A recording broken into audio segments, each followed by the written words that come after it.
right now. They're wherever you're willing to draw a line and say, you cannot come across this line or I'll kill you. That's where your rights are. And if you don't understand that, folks, then it's beyond my capability to explain it to you. They will get away with whatever you let them get away with. And until you draw the line and you're willing to die for what you believe in, they will keep taking and taking and taking and taking until there is no more to take. It's all gone, and you're a slave.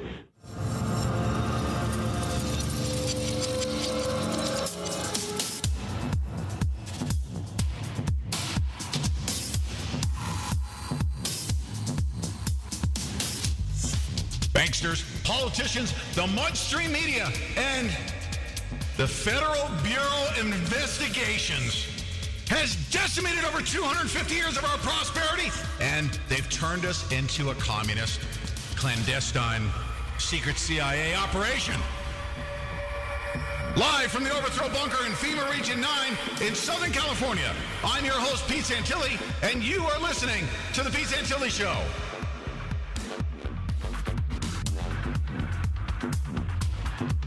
Welcome to the Pete Santilli Show. The commentary you're about to hear is based on truth and fact and is meant to be used as an educational tool to fight the New World Order, the global elite, and their eugenics agenda. Any characterization made by Mr. Santilli about any person, living or dead, is solely the opinion of Mr. Santilli. Also be advised that the following commentary may have adult content, so parental discretion is strongly advised. So go grab your chips and your Diet Coke and get ready for Pete Santilli. Pete Santilli telling you the truth, whether you like it or not.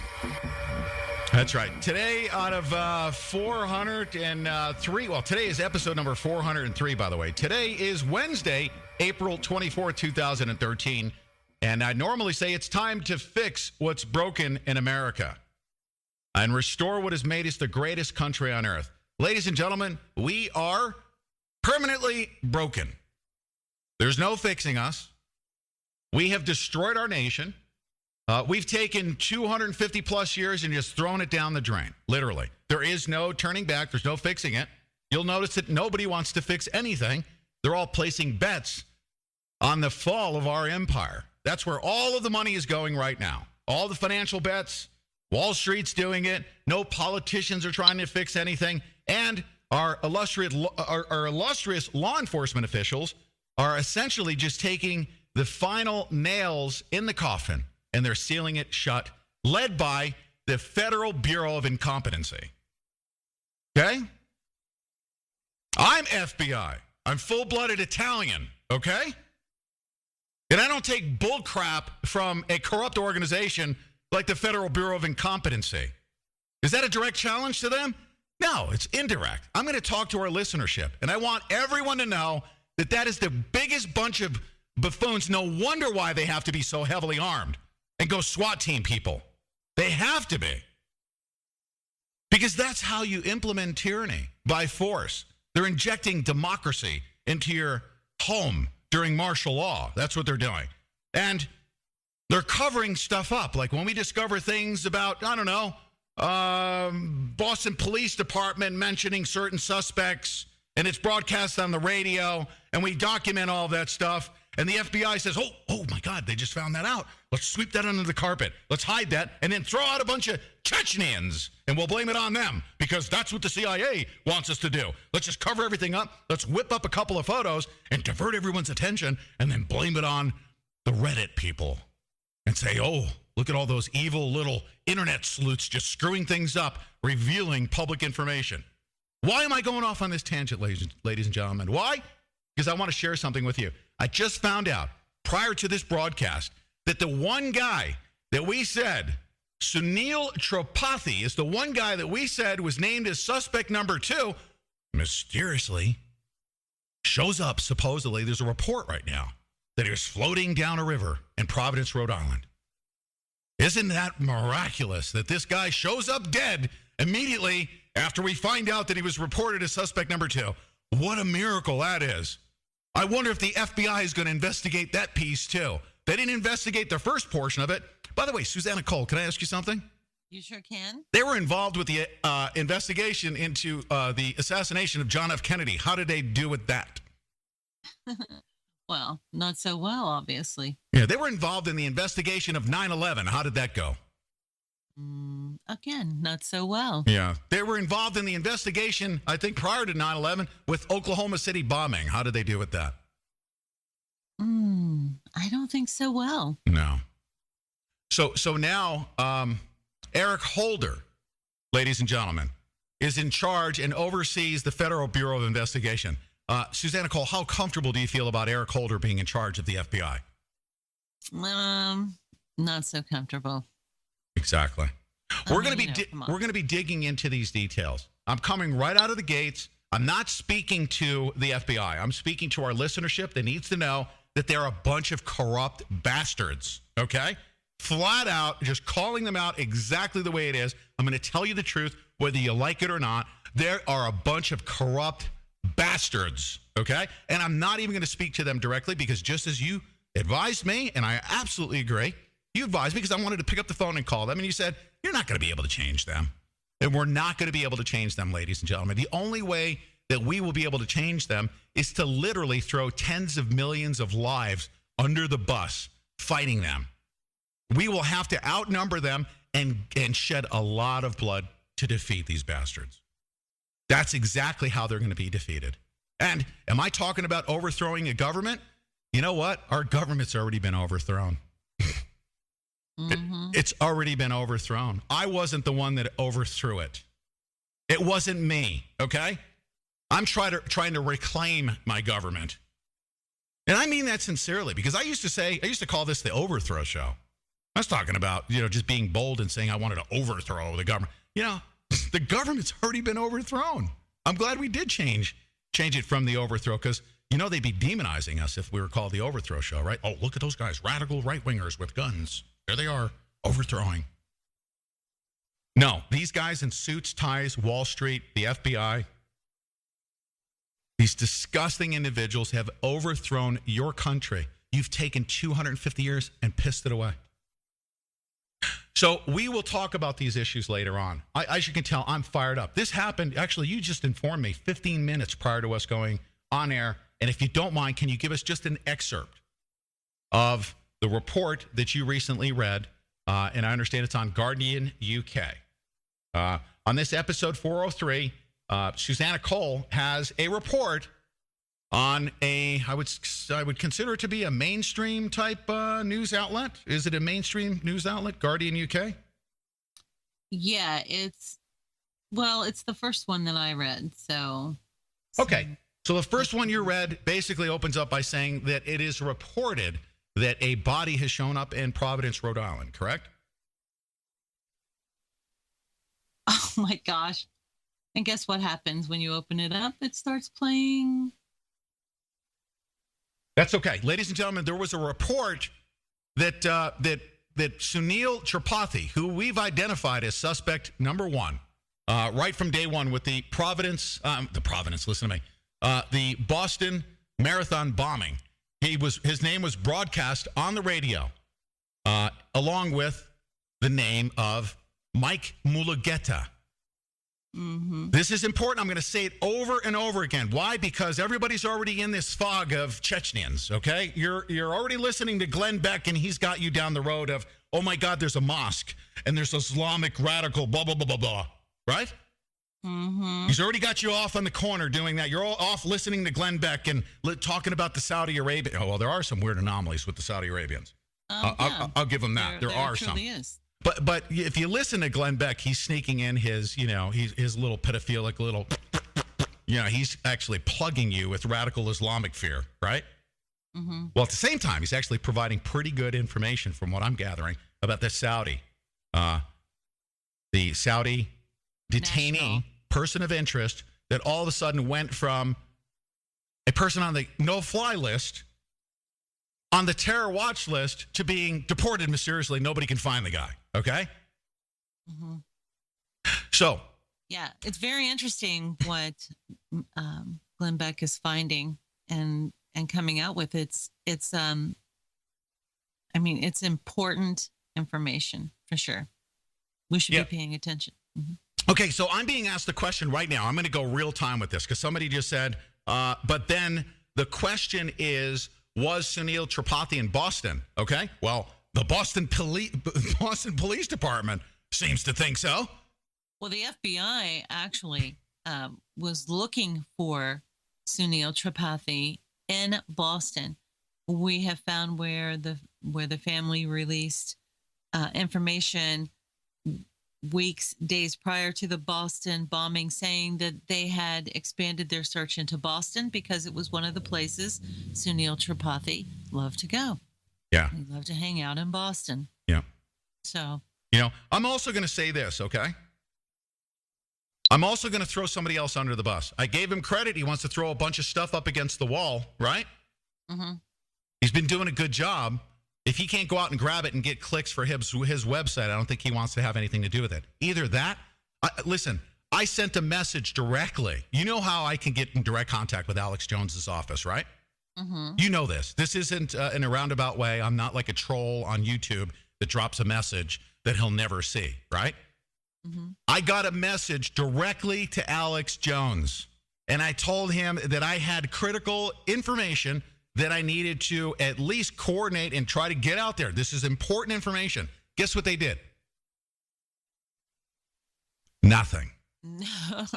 They swept it under the carpet, okay? Now, I also want to recognize that when people try to feed me information, they come at me and they're insistent, they want to come after me. I understand, I kind of push them away, all right? Mm-hmm. But I'm not a troll, okay? I've actually got 400 and something episodes, and I was good enough to be considered by GCN, so I'm not just your average troll. All I was going to do was share some critical information that must get out into the open. Alex Jones doesn't want to have any part of it. I find that to be very interesting, okay? Mm-hmm. So I'm going to call him out on that as well. So I gave him recognition yesterday for throwing stuff up against the wall, and that's great. It gave him kudos, but it's very interesting how he's being very selective right now, okay? Because this would be the most important information he would want to grab and run with, right? And help get it out into the mainstream. I say the mainstream, out into the public. Why is he electing not to do that? Big question mark, and I'm going to call the bastard out for it, okay? Mm-hmm. He has my information, and it went directly to Alex Jones. He has it. I know that Alex Jones received this information, and he's not talking about it. Why? That's what I want to know, okay? I'm going to hold that bastard accountable to it as well. Everyone. Mm-hmm. I'm not here to be diplomatic. I'm not here to build relationships, okay? That's not what this is about. Relationship building is over. I'm done with that career. I took my suit and tie off, and I grabbed my M4, okay? Ladies and gentlemen, we are literally in a state of war. To this morning, okay? First of all, listen, you do not want to miss this episode. In about 15 minutes, I'm going to be connecting somebody who knows what happens behind the scenes and knows what the consequences are of opening your mouth. Because somebody who we worked with in the trenches was actually assassinated. And that was the late, great Bill Cooper, William Cooper. And Doyle Shamley will be joining me in about 15 minutes. And we're likely going to be talking about this stuff. I'll have him for an hour. And he's working with sheriff's departments. This guy's on the run big time. I mean, I have to communicate securely with him. He will be joining me in about 15 minutes. It's going to be a great episode. No doubt about it. Great segment. Then we're going to have Patrick Henningsen for the Bunker News Break. And then we're going to go to Jason Lyasatos for the first portion of his segment that I'm sure you're going to love. It's going to be a great message. We're going to end the episode on a fantastic note. But let me mention to you also that Lieutenant Colonel Potter right now he's undergoing a tremendous attack right now. I need everyone right now. I need you to rally support. I need you to you have to go to his YouTube channel. You need to click on sharing. You just click the crap out of it. We have hundreds of thousands of listeners. More so than I think MSNBC has, by the way. I think our numbers are better than MSNBC. Did you know this? Yeah, I did. I took a second look at it, and I'm like, you got to be kidding me. They're absolutely pathetically weak because they're the state-run portion of the White House, the media, right? But we have a lot of people that can go to Lieutenant Colonel Potter's YouTube, and you need to share, like, send, regurgitate, send out, resend, copy, rebroadcast, do whatever you can. We need to get his information out there. Why? You go listen to his presentations and you tell me why. And right now they're after him. They're after him, trying to demonize him. They got him back on his heels because he's speaking the truth. They don't want him talking to us, and we shall revolt by making sure that we share his information. I'm going to say this. I can't speak right, but I'm going to say this. I'm not going to say that. I'm not going to say that. I'm in communication with him. Let's put it that way. We're going to leave it at that. I need your support. He needs your support. I believe this guy is gold, and if you listen to his words, you cannot deny that this man is a true patriot and wants good things for our nation. Does he not? Oh yeah. This is going to be one of the best interviews you've ever done. What with Lieutenant Colonel Potter? Yeah, when he finally comes on. Yeah. When he comes on, yeah, I think so. And he will. Yeah, he will come on. He is a member of the Guerrilla Media Network.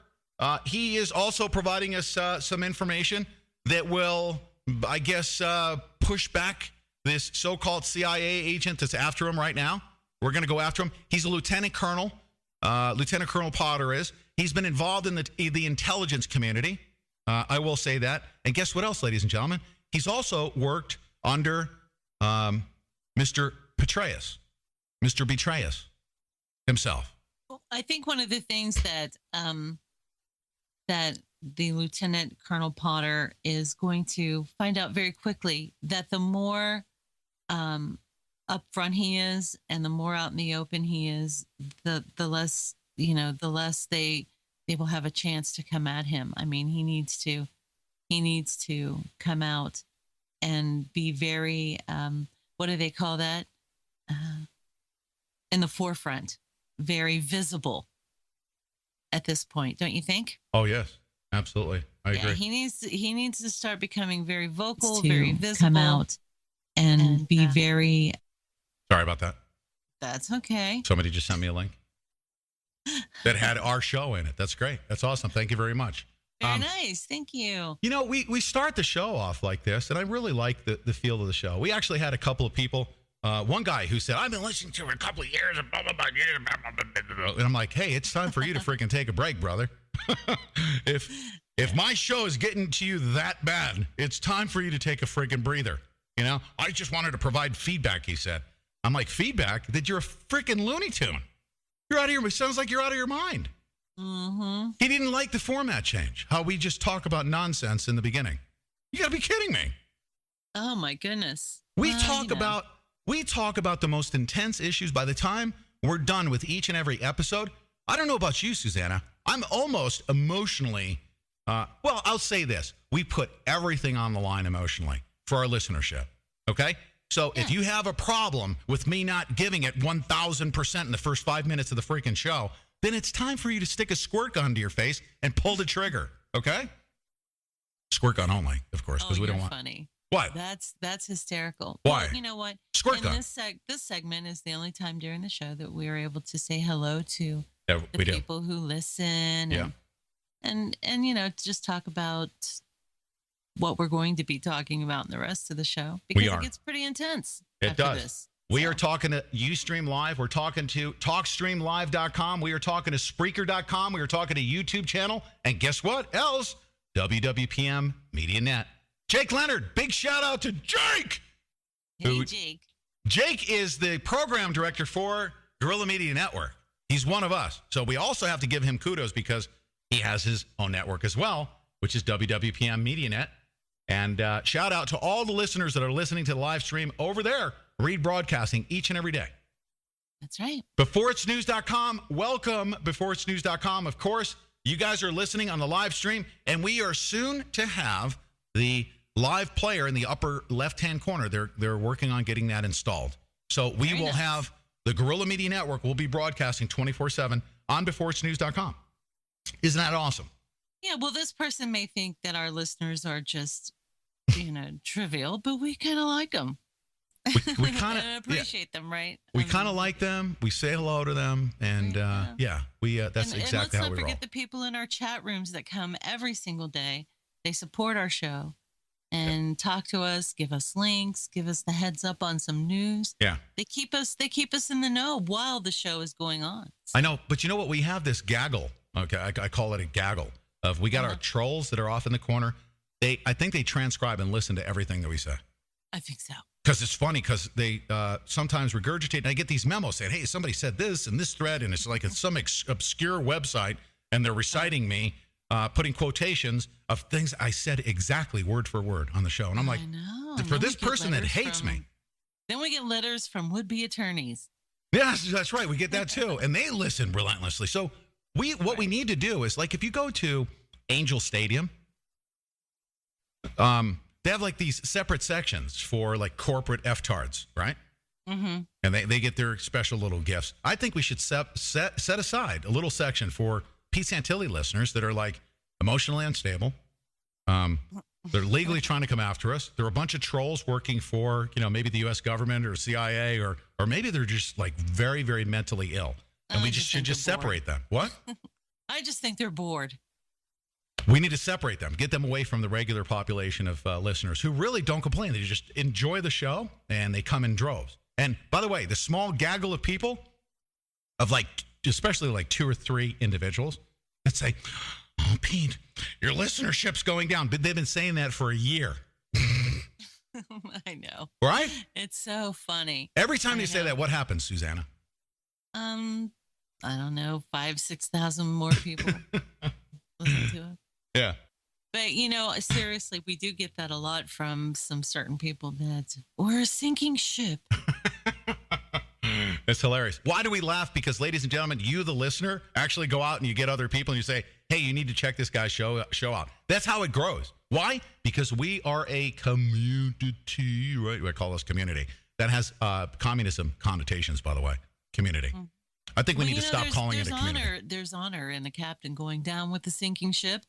And as far as I'm concerned, what these people just don't seem to grasp is we're all on a sinking ship. We are. And I need to come up with a different word. Let's all go down together, right? Let's all go down together. Whatever. We're a community of like-minded individuals that absolutely trust nobody.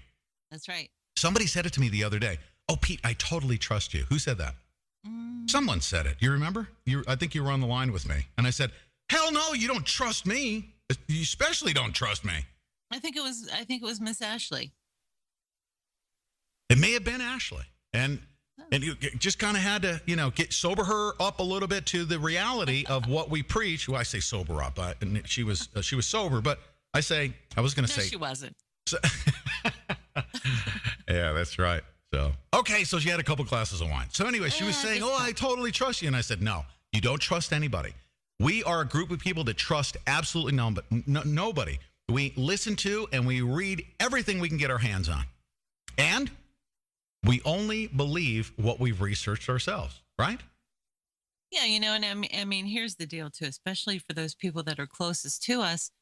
They expect for you to be superhuman and never lose your temper, or hell no, my freaking specialty is losing my temper. Are you kidding me? I know, but it's funny, but people really expect that of you. So, I mean, when you do, or I mean, it's just amazing. I mean, I sometimes I think that you're held to a much higher standard, and people's expectations of you is just way off the chart. And you know what? I think that's kind of their fault, because you're human, you're a person, and sometimes sometimes I think you get the bad deal. I really do. Plus, I mean, I've seen it for myself, and I know that this is the truth, that you are waking up to a bunch of this stuff yourself, and you're totally fascinated by some of the things that you've been finding out. And because, I mean, I've listened to you when we've watched certain documentaries, or we've had certain people on, like Charlotte Iserbyt. The first time you listen to her, here's what he does, you guys. Seriously, he will lean into his microphone and say, "No shit." You've got to be effing kidding me. Our country is so effed right now. Yeah. Oh yeah.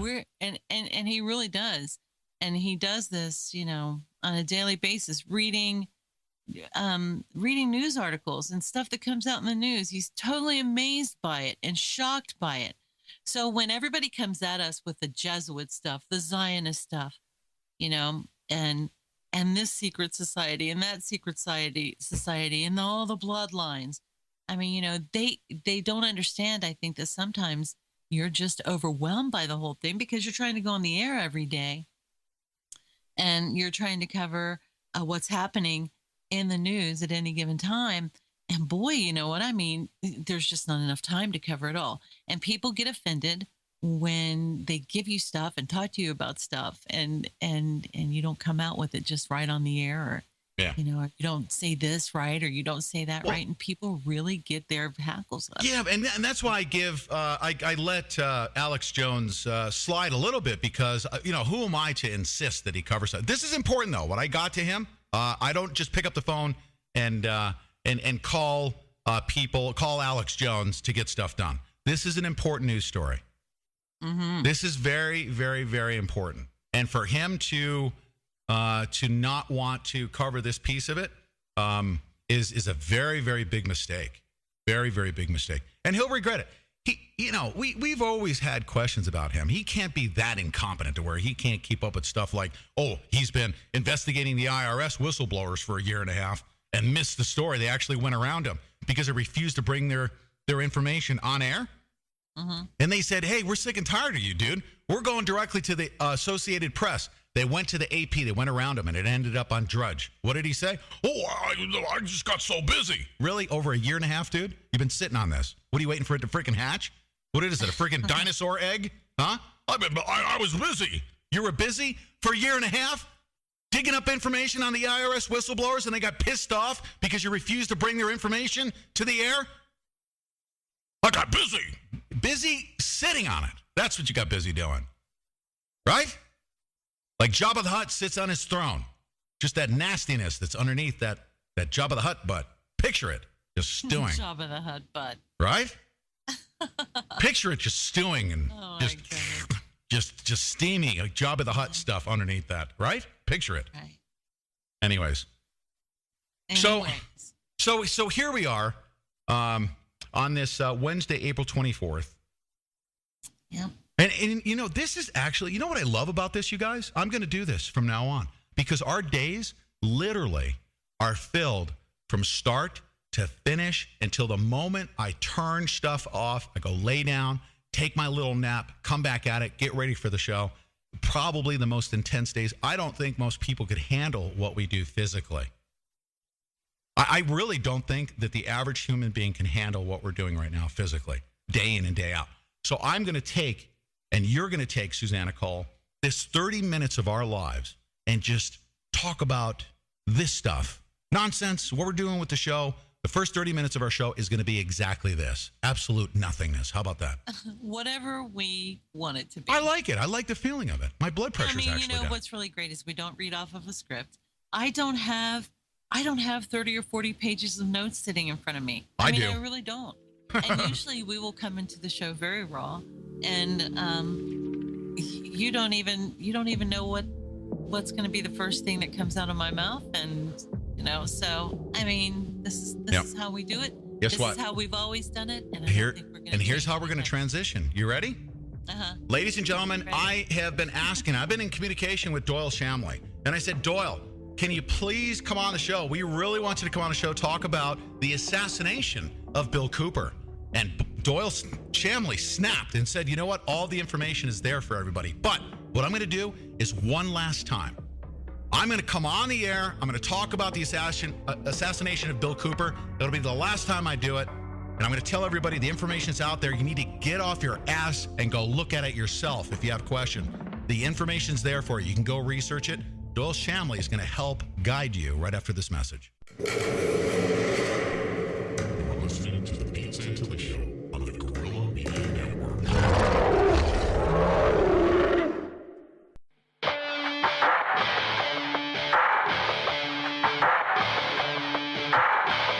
Ever ask yourself, where do the towers go?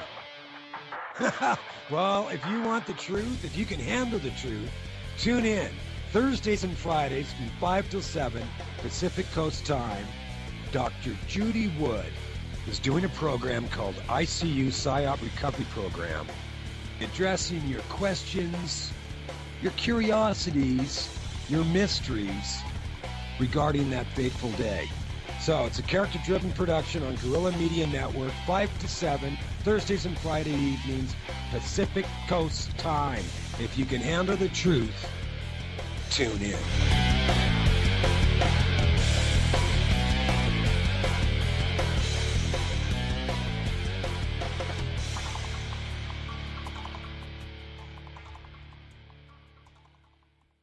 Do you owe the IRS more than $10,000? Well, it happens to the best of us. Just ask Charlie. I was a pro NFL player, defensive back. Yes, I did get a letter from the IRS. It's a scary thing, even for a big man like Charlie. Well, man, when you see those dreaded letters, capital IRS, $60,000, man, you almost drop to your knees. You know, they were trying to levy my accounts, garnish me, real bad situation. Charlie found out about the law offices of Craig Zimmerman. I heard their commercial on the radio. I said, well, hey, let me give them a call. It was like talking to my brother, talking to a great friend. I called Craig Zimmerman, and they put a stop to it. You'll love the way they do business. Like we say in the NFL, they never dropped the ball. They did a great job for me. You may be able to significantly reduce your tax debt. Call the law offices of Craig Zimmerman and get your game plan. 800-638-0727. Craig Zimmerman, they threw a touchdown for me. Call now and find out how much you can save. 800-638-0727. 800-638-0727.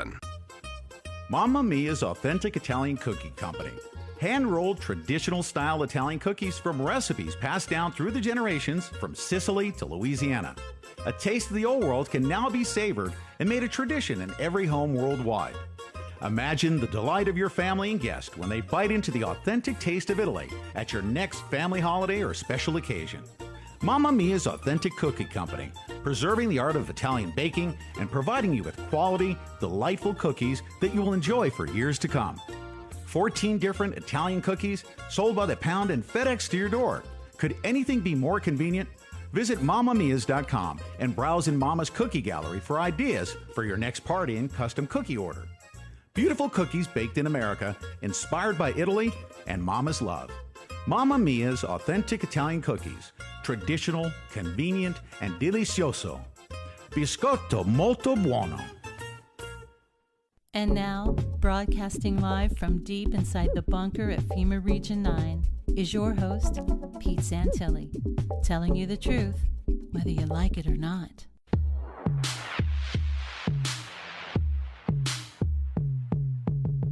About to incite a riot. Make some noise, break up the silence. Okay, listen, this is what I'm going to do here. I've been telling you for the past week about my next guest, and I'm going to do my absolute best in the essence of time. This is one busy man who is, and I'm going to throw the kudos that are deserved. He is literally serving our nation in ways that are not as public as it should be. He's operating, I say, behind the scenes on our behalf in the interest of our citizens. He is a true patriot. But let me tell you how we've come to know my next guest. His name is Doyle Shamley. He's actually a resident in Arizona. He was the research assistant to the legendary William Milton Cooper. And he's here to discuss today because I wanted to speak with him specifically about, and I'm calling it the assassination of Bill Cooper. There is evidence that points to that. Now, there is also conflicting information out there, as you know, in regards to the legendary Bill Cooper that indicated that there was a shootout with a SWAT team. But there's some evidence, and I know that Doyle Shamley has done his due diligence, as Bill Cooper's always recommended. Do the research yourself and don't believe anything that you haven't researched yourself. But if you don't know who Bill Cooper is, he was one of the most widely known shortwave radio broadcasters. The broadcast was called The Hour of the Time. It was heard worldwide on the internet as well. And Bill Cooper may be one of America's greatest heroes. And this story may be the biggest story in the history of the world. with respect to his assassination, said a Mills Crenshaw, KTALK in Salt Lake City.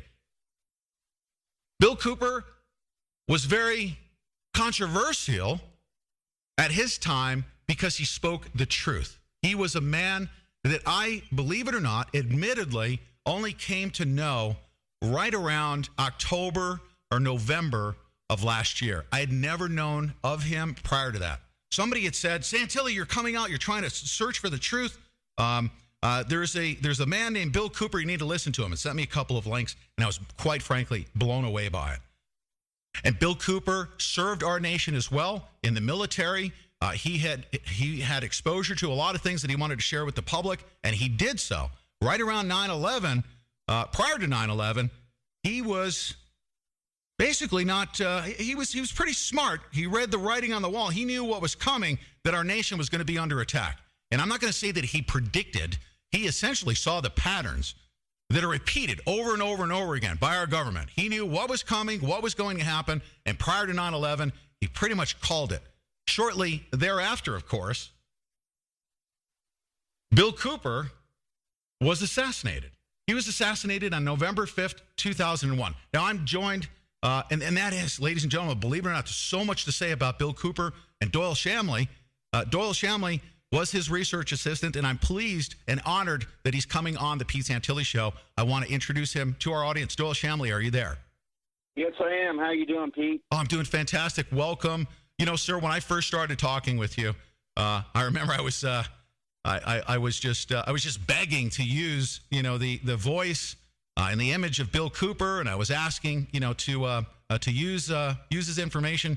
You were a little bit suspicious of what I was doing, and our show was, quite frankly, it was much smaller than it is now. It's grown by leaps and bounds, sir, because of the work I believe that began with you and Bill Cooper back then with the Hour of Time. We are out there searching for the truth. We're providing the truth, and most importantly, everybody is so starved for the truth, Doyle Shamley. They don't know where to get it. We can't get it from our law enforcement. We can't get it from our government. We can't get it from our media, and in some cases, we can't even get it from our alternative media. Don't you agree?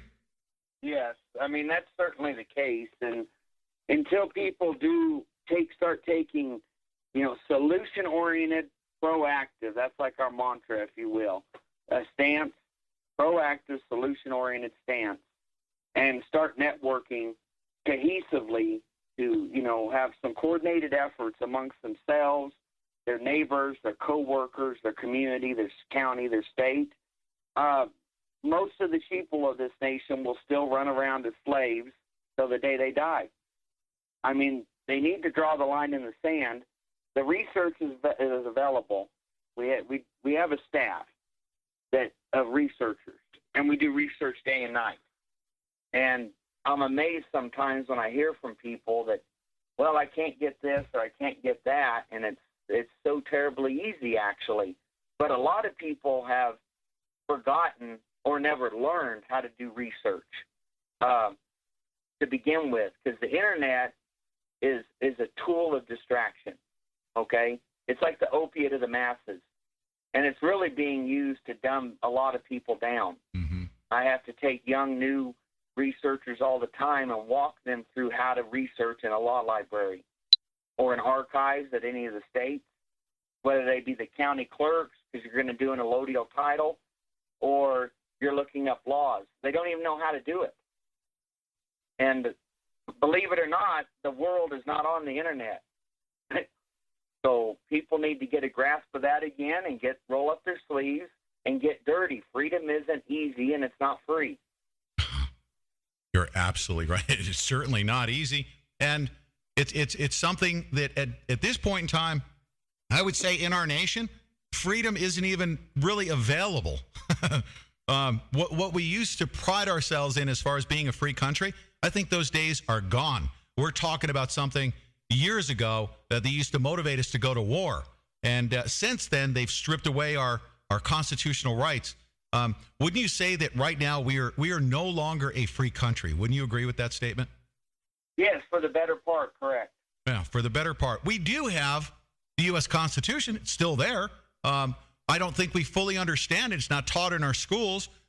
we don't take the initiative to go out and learn about it. We just say that it's there. We have constitutional rights. But daily, it's being stripped, Doyle, and you see that. You've seen it for many, many years. Yeah. No, it is. And the people carrying forth now, I watched the plutocrats carefully, and people can do this themselves too. You know, go to the town hall meetings, go to the county hearings, go to the state hearings, and start networking. And that's why our research arm is asked continually, 3 times this week alone, by 3 different congressmen to turn out reports, because there's a few that are starting to wake up to the realization that we are completely pinched in a corner and the country is about to collapse. And they know that. And get out there and watching some of these younger politicians running for office. I watched one that I was videotaping the 7-person panel running for a particular office in the state. And I love the fact that I was running my digital camera on a tripod so my hands are free, because of, loonies and leftists that like to attend meetings too, in case you got to stomp on someone. But this guy said, well, I was sitting at home last night thinking about tonight's debate. And when I read about government of the people, by the people, for the people, and the Constitution, I was awestruck and realized why I'm here, and I have tears in my eyes. See, that's just typical. He's lying. He didn't read it in the Constitution anywhere. And he doesn't even know that he's wrong on his reference. He couldn't even keep up with his lies. They're so ill-educated anymore. And a lot of us called him on that.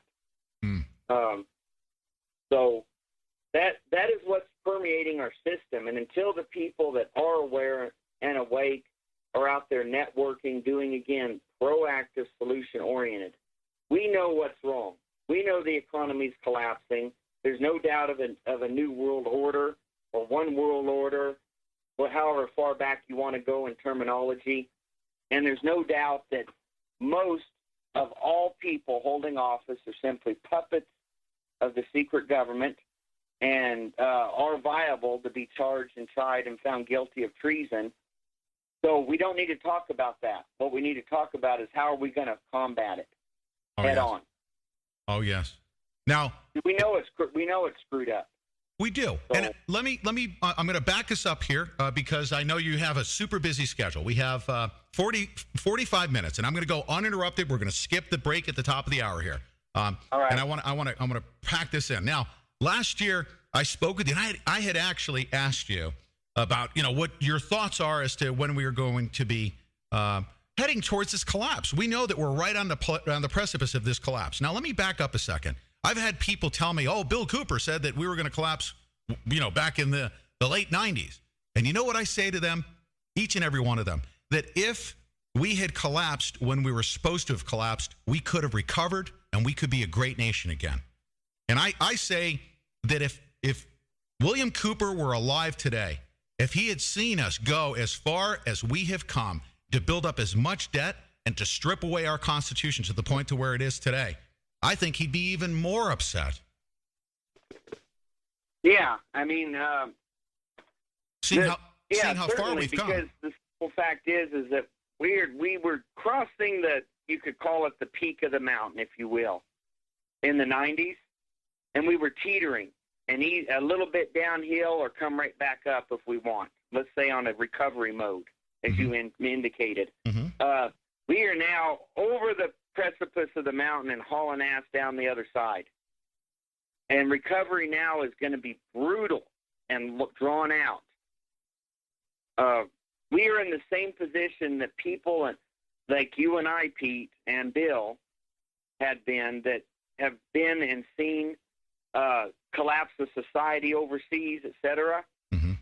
And we are at that point right now. And any scholar, all the PhDs I work with, in social economics, microeconomics, whether it's natural resources, or I have several PhDs that are on permanent full-time, you could say, for lack of a better word, retainer for the research arm in jurisprudence.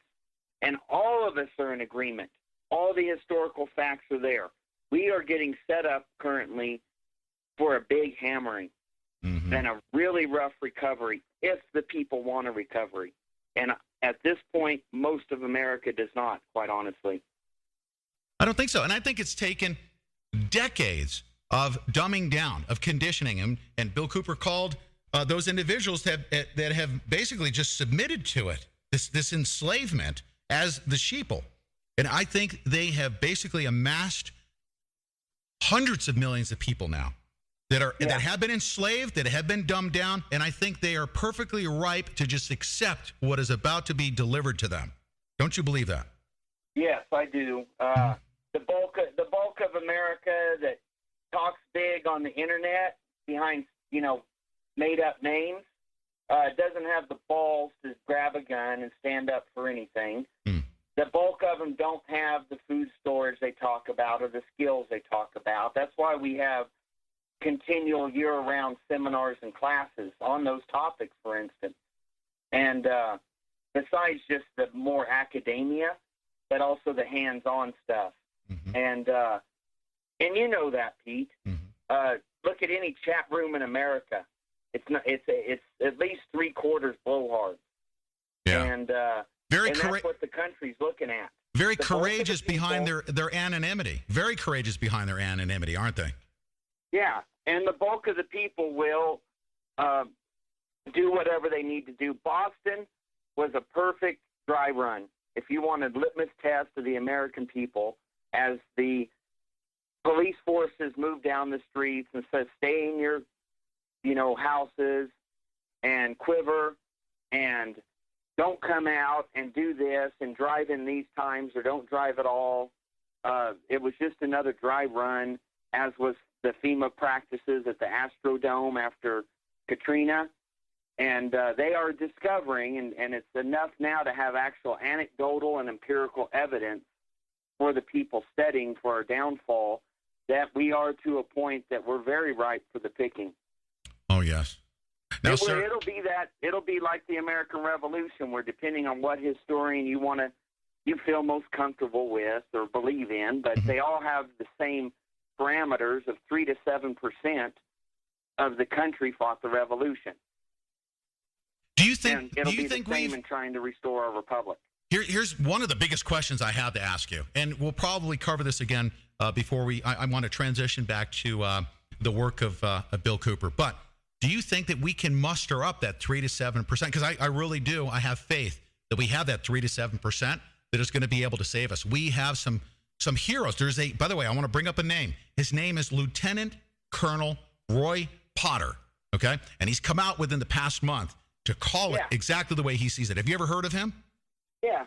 Patriots like that who are stepping forward from retired military, from retired law enforcement, from active duty military and active duty law enforcement, patriots that are going to step up and say, enough is enough. Do you think we can muster up that support to really defend our nation, defend our Constitution, and save our country and our people?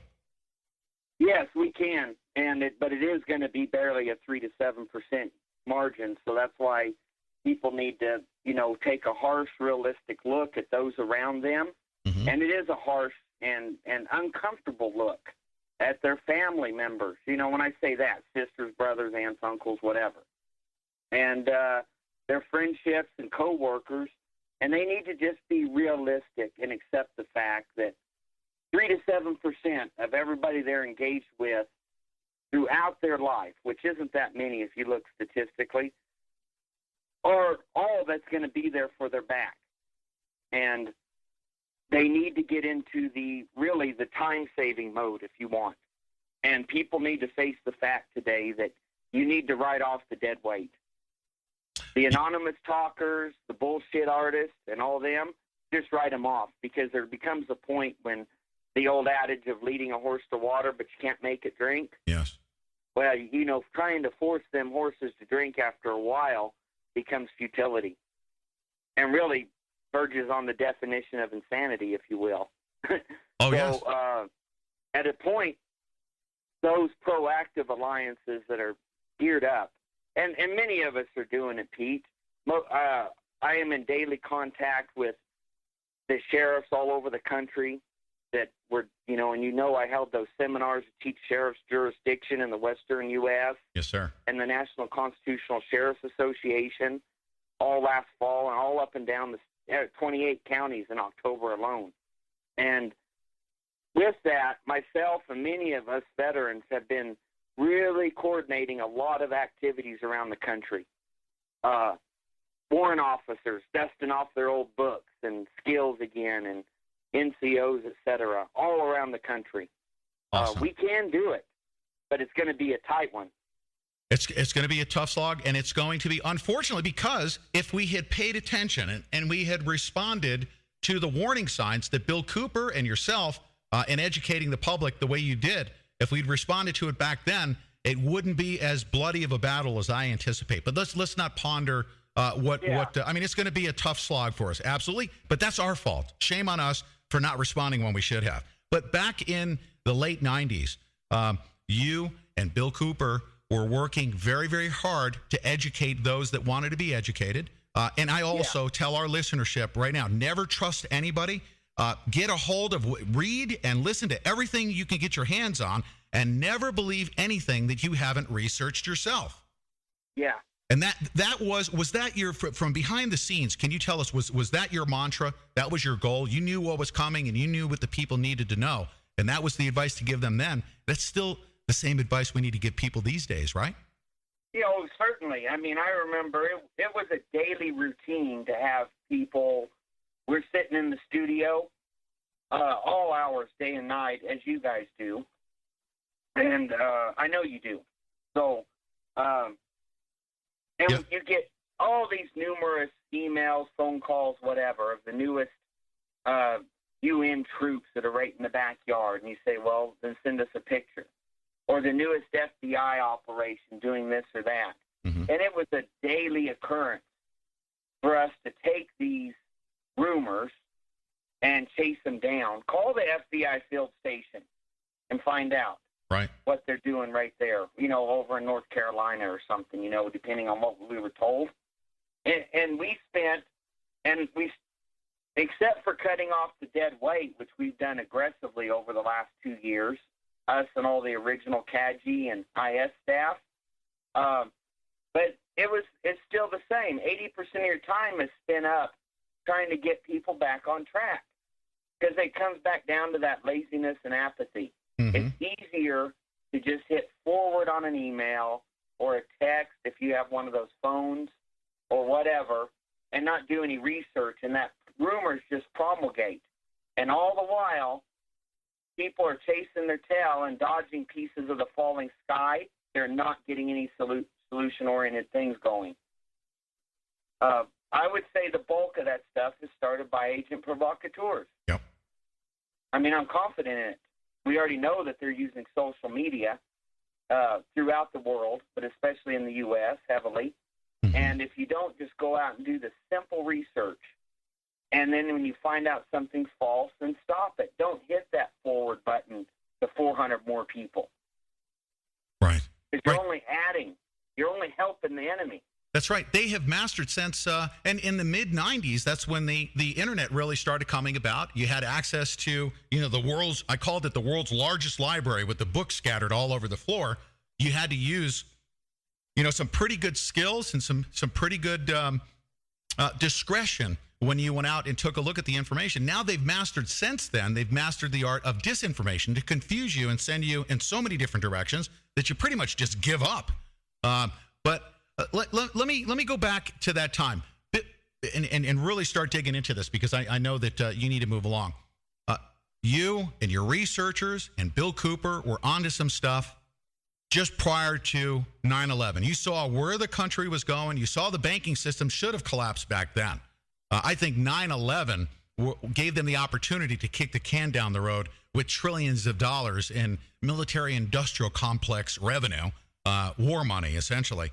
But you saw the writing on the wall. You saw the patterns that the nation goes through false flag attacks. False flag attacks occurred back then.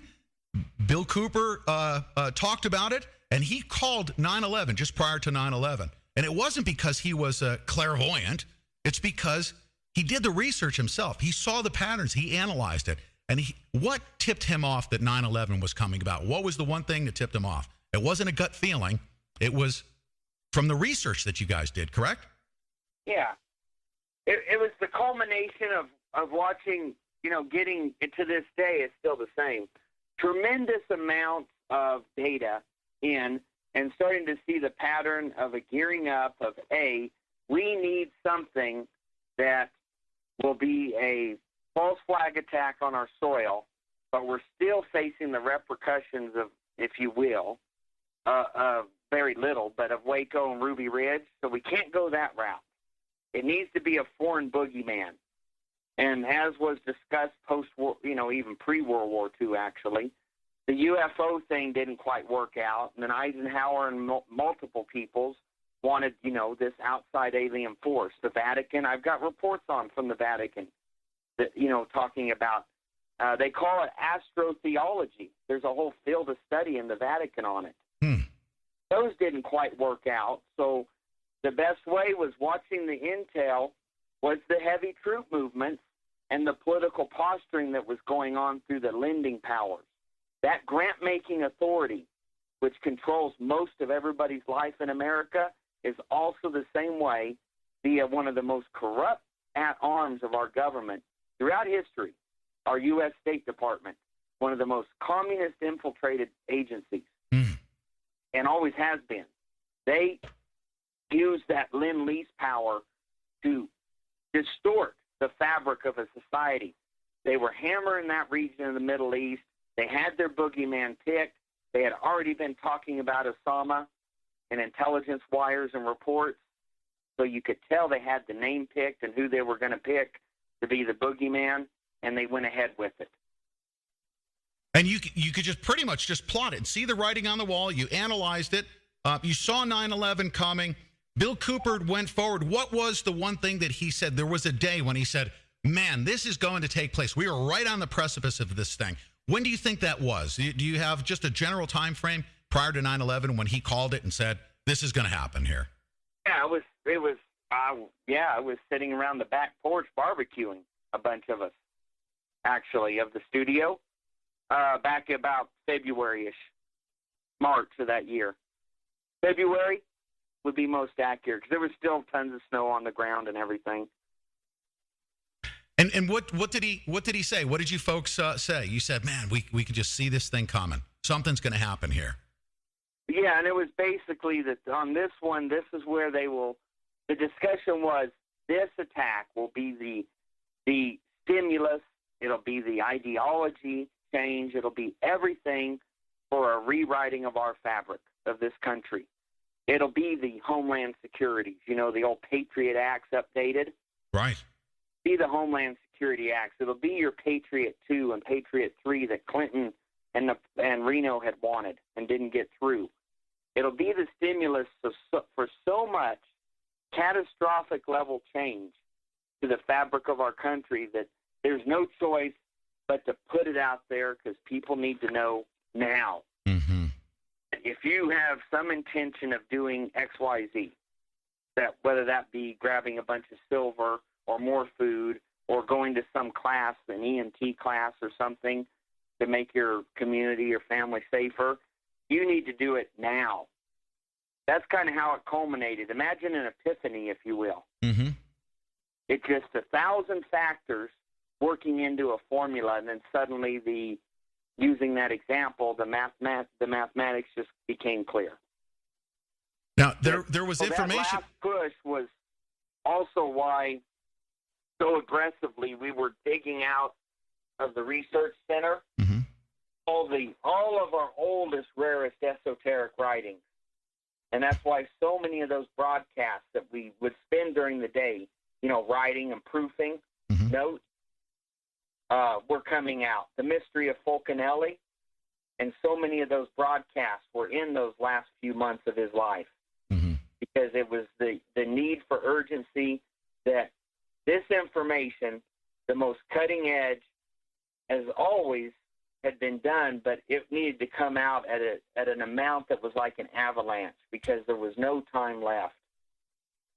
And history has been written that everything that you folks had prepared for, everything you saw coming, actually came to fruition through 9/11. Our world was changed. Our nation was changed instantly with that one event.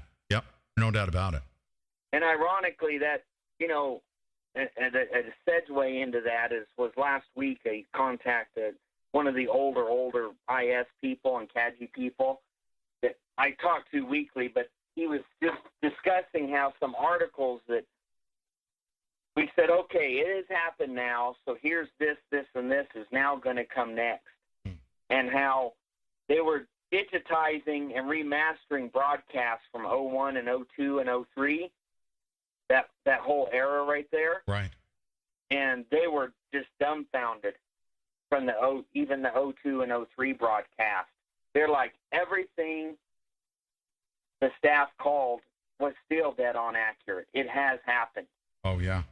You know, we exposed Operation, Magic Lantern, they called it, and Golden Keystroke, and everybody called us kooks. And finally, 8 years later, then people were wanting to talk about it more. Oh, yeah. And the data mining and harvesting, they finally 6-8 years later were wanting to talk about it. So it's a sad path, but it's one of those deals. Somebody's got to do it. Oh, yeah. There was, yes. Now let me take us back to just prior to 9/11. Some information had come about. Everyone's doing their research. Bill Cooper's calling it. Just prior to 9/11, he came across some information and said, this is going to take place here within a relatively short time frame. Mm-hmm. Did he have some inside information that said, this is coming, it's going to take place? Did he have that? Yeah, essentially, yes. Okay. So he Final distillation of that example earlier, like a 1,000 different sources of data, mm-hmm. were coming together with no ifs, ands, or buts. There is no alternative A, B, or C left. Right. It's all going down track A. Now, had he received any pressure from outside sources to not be talking about this information? Was he receiving any death threats? Were you guys receiving any death threats because of the topics you were covering? There was the normal monitoring, and yes, the normal death threats, and that's a continual thing. But the monitoring was escalated as well. Okay. After the murder, upon doing multiple, every direction, whether they be public information requests or FOIAs, depending on what kind of agency you're dealing with, mm-hmm. they're basically the same thing. Then there was files of, back then, floppies, little 3.5-inch floppies. Right. Were still very common back then. And of everything, even the most mundane activities. I was pumping gas in our truck at Circle K. I mean, everywhere we went and moved. That accelerated heavily, I will say, the end of May of that year, and then really amped up at the end of August. So at the end of August, they were on you. You had people surveilling you. And then 9/11 took place. And then, obviously, what was, on 9/11, obviously, Bill Cooper did excellent reporting. I've listened to those recordings. Served our country in ways that we're just now really coming to appreciate as everybody wakes up to this stuff. But you guys weren't really shocked. You still, it sounded like you were just carrying on with the same exact plan. Everyone needs to wake up. This is what's happening. Let's call it the way we see it. Do your own research. So Bill Cooper was hot and heavy on continuing to educate the public on the truth. And then shortly thereafter, some things changed with respect to how they were coming at Bill Cooper. What happened that led up to his, I'm calling it his assassination at this point? It was his murder. What turn? Was there any turn of events that took place, or was it just a sudden, that's it just happened? No, I will say, well, it's a little of both. It's such a screwed up situation. But to give you an idea, originally, you can see in the state reports that were done by the Department of Public Safety, your highway patrol, okay, in other words. Mm-hmm. They're typically called in on homicides. Not typically, always here's the theory. They're not a local police. They're not a local sheriff. They don't, live down the road type of thing. Right. So you get a more unbiased reporting. It came out in those 300-plus pages of initial reports from the state of Arizona following, because it was deemed a homicide on the death certificate even, of Bill's, that the initial raid was planned for 9/11. Was it really? On page 3. And we did tons of broadcasts on that very subject. The initial raid was on 9/11. That was the planned date. And due to security concerns, and I'm saying their words, okay? Due to security concerns and heightened activity of that day, the 9/11 raid on Bill was called off. And the biggest part of that is the fact that we were live for 10 hours straight. How are you going to run into a studio? I'm talking drive up, do yards, do massive troops, not troops, but you know what I mean. Right. And do all that if someone's live and do it without it being live. Right. Whether Waco or Ruby Ridge, that because of PR, quite honestly, they were trying to avoid that type of situation again with anybody, not just him. They want to do it more subtly behind the scenes. What was the justification for the raid? What was the they had warrants, obviously. They were going after him on what grounds?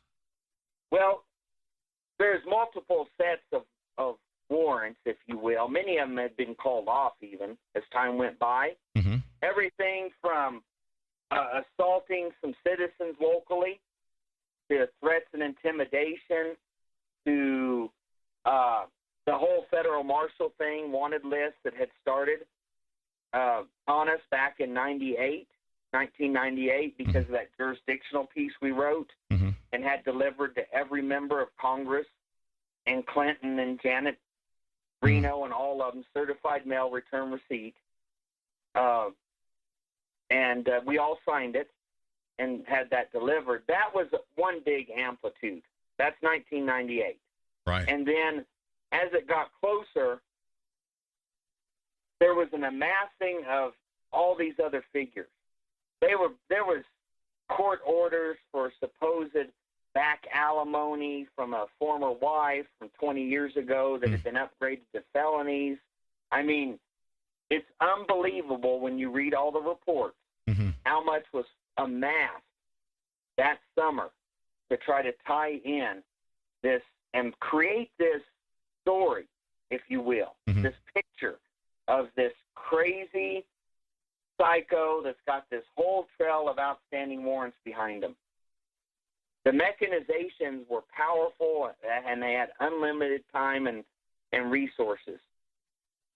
But the main pulse was some supposed threats and intimidations with, even indicating like death that Bill had supposedly made, including following a family clear to their driveway in town. That was supposedly the main stimulus at that point. And this is all false information? Much of it, yes. Much of it. Okay. So basically, it was you and I know, and everybody should know, that it was in direct retaliation for him wanting to expose the truth about a lot of things. He basically was being retaliated against. They were coming up with all kinds of things that they could justify a raid on. So they wanted to do it on 9/11. They had to hold off on that, and then November 5th came, and they executed that raid. And where were you at the time? Down the street. You were down the street. I just, the last 2 years, I would say, of his life. Yeah, it was actually about 18 months. I had my own place just, 700, well, let's say 1,000 yards away. But down the street in a country town of Eager isn't like down the street in L.A. There's a mountain and a river and a culvert and 3 bends and 700-foot difference in elevation. You know what I mean? Yes. Now, did you know anything was going on in your neighborhood? Huh? Did you know anything was happening in your neighborhood at the time they executed the raid? Oh, nobody did. And in fact, as we talked about heavily in the tons of broadcasts we've done and the DVD, et cetera, on this topic, the Eager police chief had dismissed multiple attempts from outsiders. The state of Oklahoma, because we trained Timothy McVeigh, was still hot and heavy wanting to serve warrants, and he refused it on jurisdictional grounds because he had learned from us too, and whether it was for the broadcast or just in the community or at speaking engagements.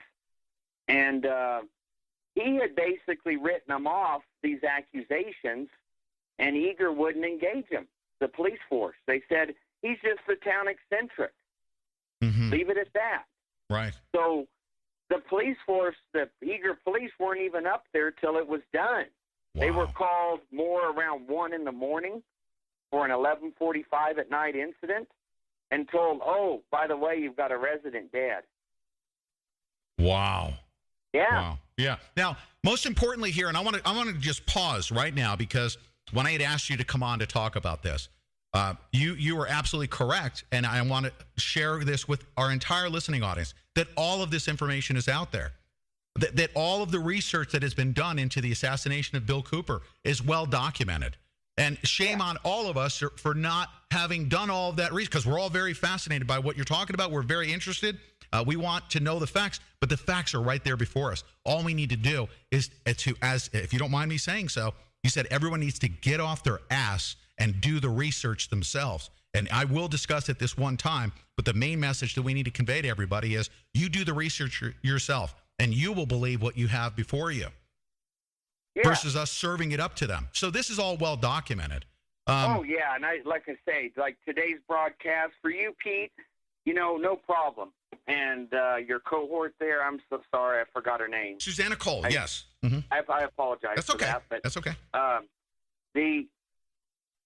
We had discussed this till we beat the dead horse into a mummy and back into dust. I mean, and people say, well, I didn't hear this, but I heard these 18 interviews you did on the topic. Well, what do you mean you didn't hear it? I mean, we've given you the time frames, the reports. On the website is the Hold a Pale Horse book, audio book, and Oklahoma City, the original as published. There's some hacks out there who have distorted some of the publications, actually, like they're fond of doing to the audios. And right there's the toxicology report. Right there's the autopsy report. I don't know how to make it any simpler. Yes, sir. Just a pitiful state of people. It is. But for you and your request, I said, yeah, well, I'll talk about it one more time. And but I think the most telling things are the facts that people that, when Tex Mars was about to lose everything, and we were the only ones in the studio saying it doesn't matter what his personal life or beliefs are. He has the right to say what he's saying about Jews or banking or whatever, because he's done the research and he's saying it like he saw it and what he at least has proven out in his research. Some of the few people in America defending him when he was at his lowest point in that 98 to 2000 era, he comes out with that synopsis of Bill's murder in his book. And, he's always claimed in his books that he does this thorough research, and if somebody has a correction, he'll acknowledge it. Right. Well, he didn't acknowledge it. He just republished it after hordes of people over a 2-year period, hammered him. Tex Mars made no attempt to get an accurate story. He published that Bill was at a stoplight in town driving and was approached by the police, and this led into a car chase through the stoplight and to the house. He published total horse shit is what he did. And later, finally, when enough people hammered him, and several of these people sent me scans of their certified return receipt letters pointing it out to him, so they had proof that he received their mail around the country, and I didn't orchestrate any of it because I could care less about him or his book and lies. But because everybody was doing it. Commander X, everybody making up stories to get famous. Right. Off of his death. And he finally changed it, but when you get one of the newer editions of the book, and it doesn't say errata, which is standard English forever in professional and technical writing, with an update and correction, it's just changed to be more correct. So it never looks like he ever did publish that total bullshit. That's just fact. And that went on all over. The Anthony Hilder rushed right to the CON, the conspiracy convention, and we're regular invitees of that, and we chose to quit going. Right. And he ran right to that after the funeral in the Bay Area with all sorts of glamorous writing. Let's, if we could. So several people that had been in the genre, if you will, for decades, right, around us, it's disgusting how low they will stoop to twist stories and put out fallacies and glamorizations to extend or expand their sphere of influence or careers on the death of somebody. Unbelievable. Yeah. Sir, let's go back and give, if you could, based on your research and the research that everyone else who is interested in knowing the truth can go do themselves. But the events that led up to Bill Cooper's death, he came out of his house. From what I understand, they did not want him going back inside when they showed up at his property. He was outside of his house. Is that correct? Can you give us a brief synopsis of what took place when he was shot? Yeah, the long and short of it was a Chevy pickup, just a plain Jane truck, unmarked, in other words, pulls up at 11:30 at night, blasting music, okay, at the end of this cul-de-sac opposite his home. And his bedroom was upstairs, and using the plant that they had, which was his long-lost daughter, who drew articulate maps and gave detailed descriptions. She was only there to backstab her father in the reports, and then she used his death to get famous afterwards, Jessica, when in reality all she did was run and squawk to the law enforcement of the layout of the home and his habits. And it's all in the reports, signed by her. His bedroom was upstairs, so, imagine just looking out of a very tall second story and seeing up the way. And this was a common occurrence with maybe high school kids wanting to go out and do whatever on a Friday night and go chase them off. So he went down there to confront them, and when they wouldn't leave that Chevy pickup, and got to realize, no street lights, nothing. This is real rural America, like all America should be. And so he turns around, and he even told them, I'm going to go back and call the police. So he turns around, and I guess that was the signal. Like, oh, shit, we're busted. Because remember, they haven't involved Eager Police, as I said earlier. Right. And here he's saying he's going to go call them.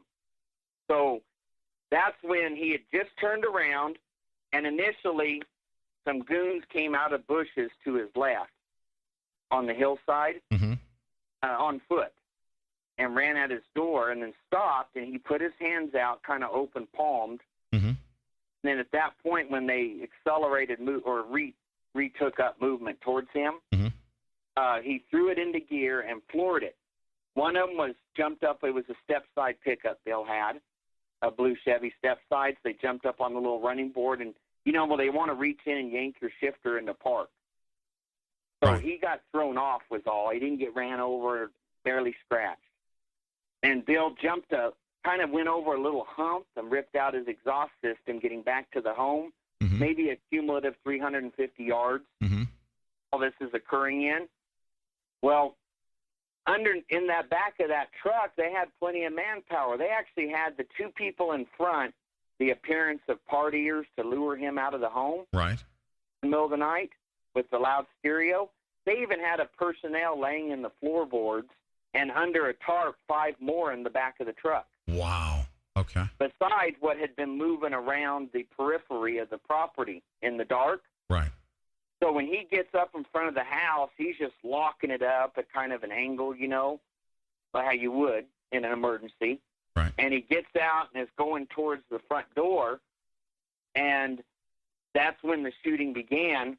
There's a lot of indications that one deputy shot the other deputy, who's Marinas, that got injured, and it was blamed on Bill because of the layout, the crime scene reporting done by that, I told you, DPS. Right. Because of the angles. And they reported that Bill swung his .38 snub nose backwards, his right hand, just backwards as he hobbled forward. Now, remember, this is a one-legged man with the prosthesis. Yes, sir. That every day I had to caretake his stub. Bill didn't run anywhere, is the point. But he was moving quickly. Right. Now, when you swing your right arm back to shoot, imagine if you just do this while I'm talking, you can't hit a guy if you're facing 12 o'clock and you're pointed back, pulling the trigger, you're about 4 or 5 o'clock. You can't hit a guy at 1 o'clock to you. And that's where that one particular Deputy Marinas was hit. Eventually, Bill did get hit, and we did a whole autopsy audio, as I'm sure you're aware of, because it got kind of famous, with a bona fide autopsy expert. And there was stippling evidence. Now, stippling only occurs from those unburned or still burning flakes of powder coming out of the end of any muzzle. Right. And it can only appear within 16 inches of the target. So when they got him down, then there was multiple close-range shots right at the body because there was those little unburned powder flakes causing that stippling on his skin. At point blank. Basically, yeah, that is considered point blank when you have stippling. Right. And because of the angles of them, and you can track the course of events in a good autopsy, and we were able to do that on our famous broadcast about this. He already had a fatal catastrophic wound, and multiple shots occurred even at point blank by legal definition after the catastrophic, you ain't moving nowhere. You're not twitching. You're not responding. You're down and out. Right. And that was right shy of the 4-foot concrete walkway to the front door. Head was laying just inches away from the rock border. And when eager police was finally called 2 hours later, that, you've got a resident dead, by the way, in your town. In the report showed that in case of any fatalities, the attackers had even prearranged with the ambulance services that if they were to come through town, not to run sirens. That way people aren't getting woke up. Right. And when the next thing I know, there's flashing lights coming into my home down the way. Right. Sorry to always talk like a redneck, but... No, that's okay. Everybody should. So that was instant alarm, what's going on. And it was one of the local police that I knew. I mean, I knew them all. I know them all still. Right. And he was walking up to the door. Well, I knew something was wrong, obviously. And those lights were barricades that were getting put up at the end of the road by one of those agencies that was involved to block off my road. And he was approaching, telling them, what, are you guys dumbasses or what? That's basically was the sum of it out the end of the street. And came up to my house and said, I came out and said, what are you doing? What's going on? Because you just know. Right. They don't just come to your home for the heck of it. Yes, sir. And with lights and shit. So I said, what's going on, Frazier? And he says, let's sit down here on the porch. And I said, yeah, grab a seat. And he had his blue windbreaker that said police on. That's rare. That's little towns. And he says, Bill's been murdered. And I said, what? I mean, he was like, what do you mean? I said, what do you mean? And he gave me a brief rundown of this on the spot and said, now we're protecting you because they wanted to come after you. So we've got an officer assigned to you. And they did keep their word and did that.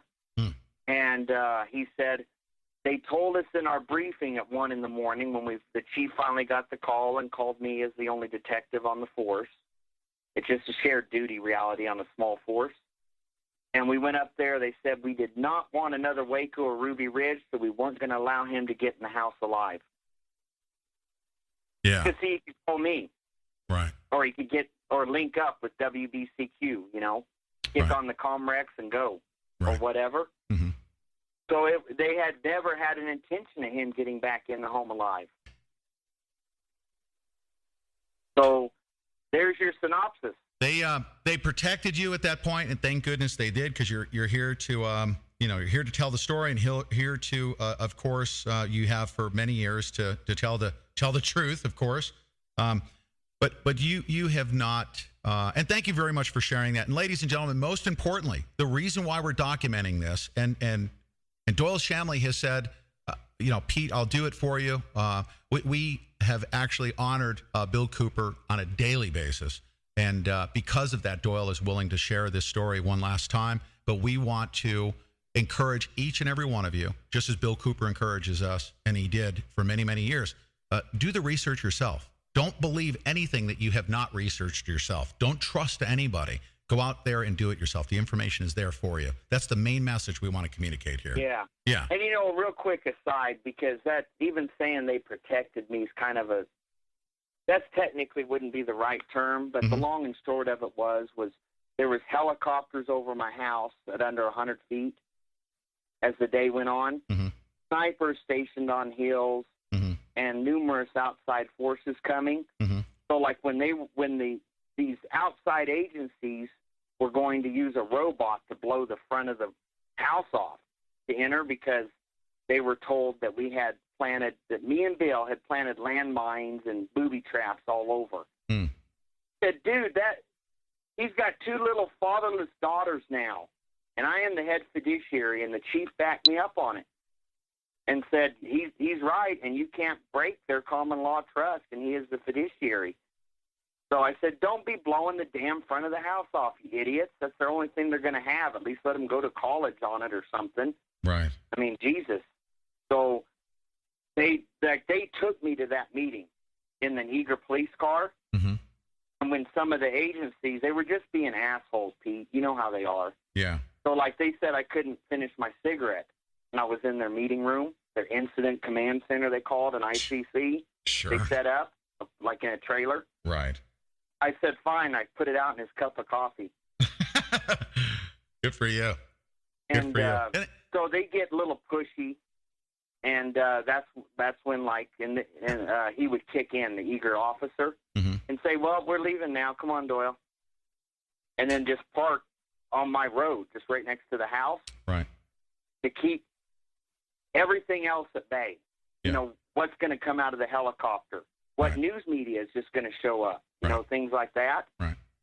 So, protection, it may or may not be the right word, but you get the gist now. Their presence could possibly have saved your life. Just their mere presence alone. That's great. Yeah. I'm confident. Yes. Ultimately, because this place was swarmed upon. Schools were shut down upon outside advisement from state agencies, because I was going to make the call, and the policemen that were running a barricade for the crime scene asked me, because it was a horrible monsoon. The sky turned black, everything. We have monsoons that are normal, but it really came down that day like something out of a Twilight Zone. Wow. Like they had brought evil to the town. Oh, yeah.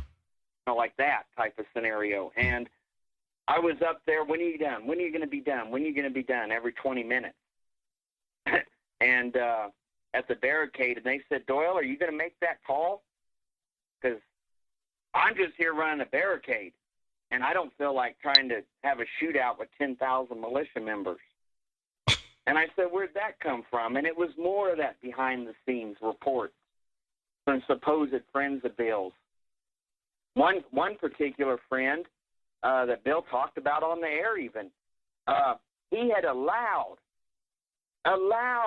knowingly allowed and gave permission for his phone to be tapped for that last year of Bill's life, and then would call Bill every day so he could, and then that way Bill was not suspicious of a daily phone call from someone he thought was a friend, Dave Mann, and that way they were constantly recording all the phone conversations.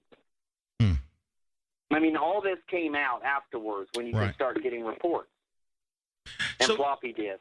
So Doyle, and thank you very much for sharing that with us. The system went after Bill Cooper. We had a bunch of law enforcement people, whether they be with whatever three-letter agency, the DPS, the FBI, the IRS, it doesn't even matter. The system itself, with all of these individuals thinking that they're serving their country in a law enforcement capacity, they're probably, good Americans, and they're only fed certain information. But the system itself went after Bill Cooper for him telling the truth about a lot of things they didn't want the public to know about, correct? Isn't that a pretty safe assumption? Yes. And one of the other very telling things that people seem to have forgotten from our past broadcasts, so I'm going to take advantage of you in this offer and get it out again, is Officer Goldsmith, who it's felt maybe it shot the fatal wound, not the point-blank one, the fatal one, an aim shot to the heart region and things like that. Right.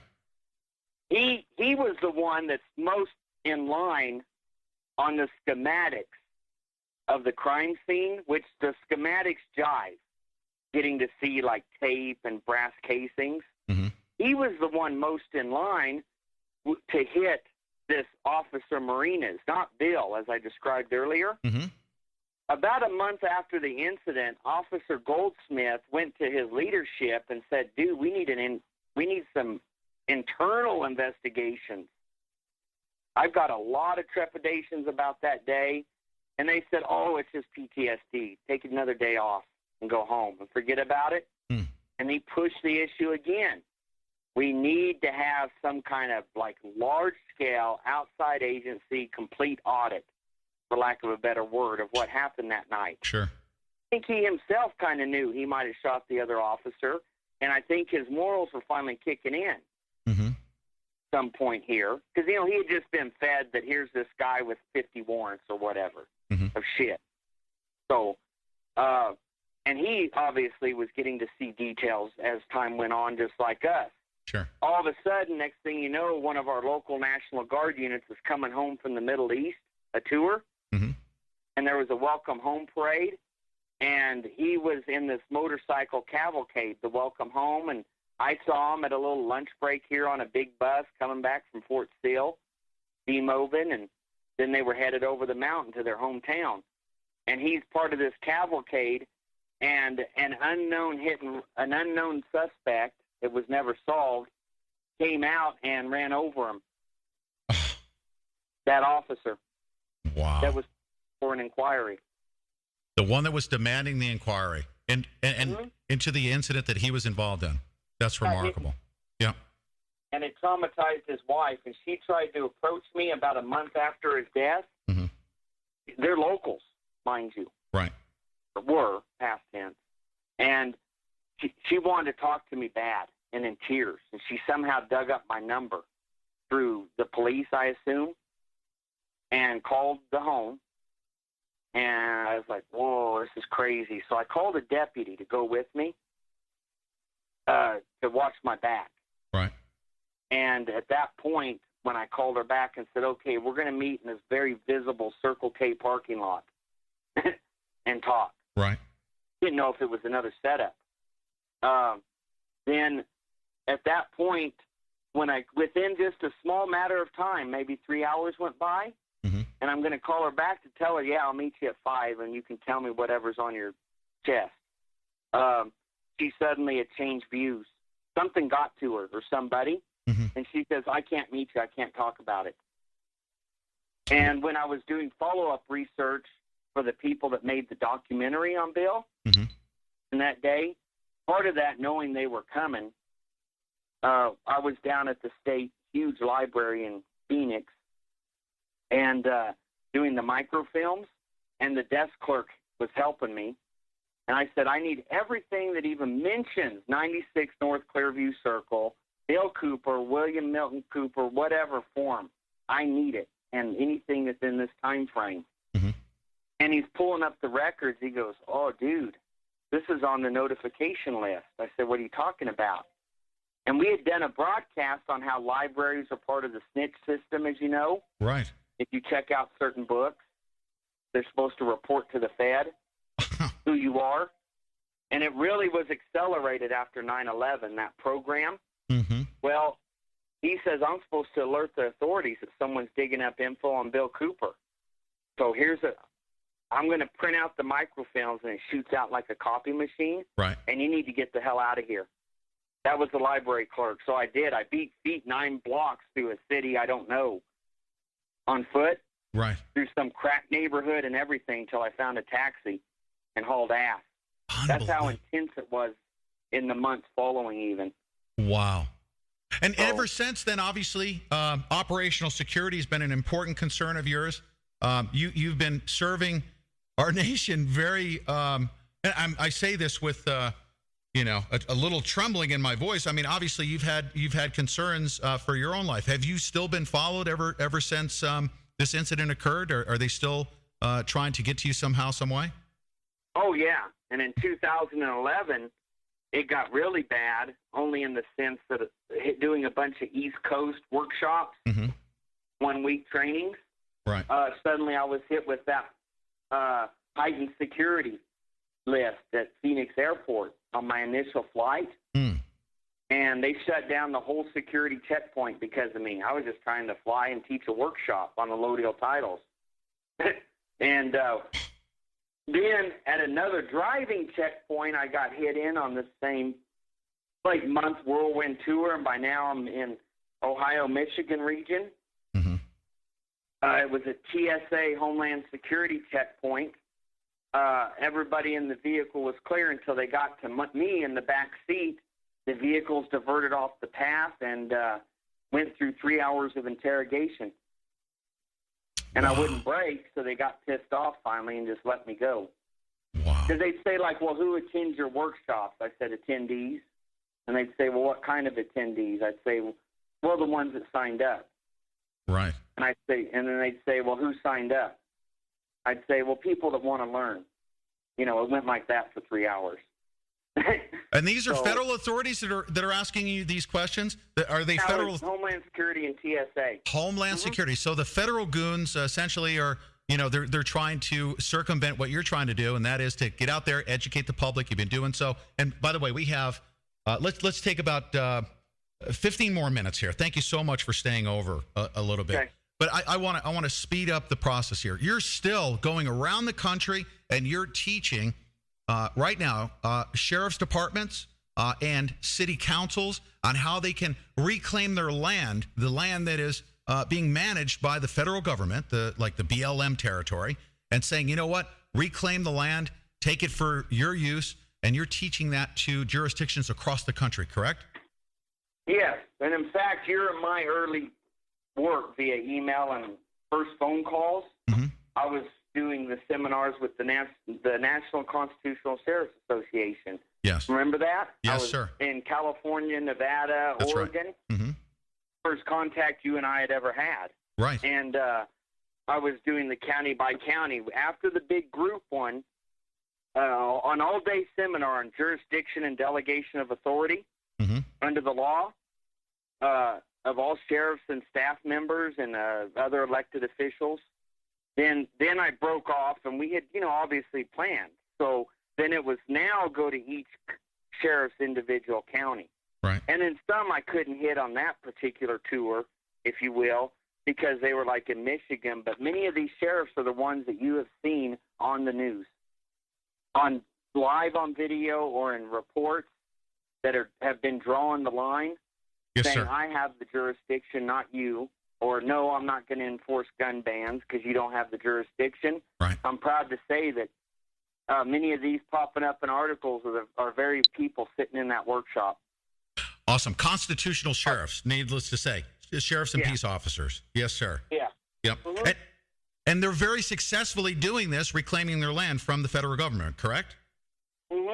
Yes. And a big part of it is the jurisdiction and delegation of authority, because maybe it's not a physical land, but maybe it's a concept. Right. Like my own sheriff, when he came in and immediately got educated, though, was educating himself on the campaign trail. I'm proud that he went with me on many of these speaking engagements and has in January again. My sheriff has. Right. I'm proud of my Navajo sheriff. And he immediately, when he entered office, there's a thing called cross-certification, and it's the way that federal agencies wiggle their way into your counties and cities and states. They need that local authority, so they work and strive using the tool of that grant-making authority and all sorts of other shit, the carrot on the stick, to buy a cross-certification, essentially. And so one of the first things he did, and many sheriffs have now copied around the country, was he ripped up everything that was on file when he entered office. We're not cross-certifying any outside agencies to operate in our county. Right. That's exactly what he told everybody. That's outstanding. And held it to this day and in his second term. Outstanding. And those are your efforts right now. That's your main focus, is still doing that. Let me ask you this, okay, in the remaining moments that we have here.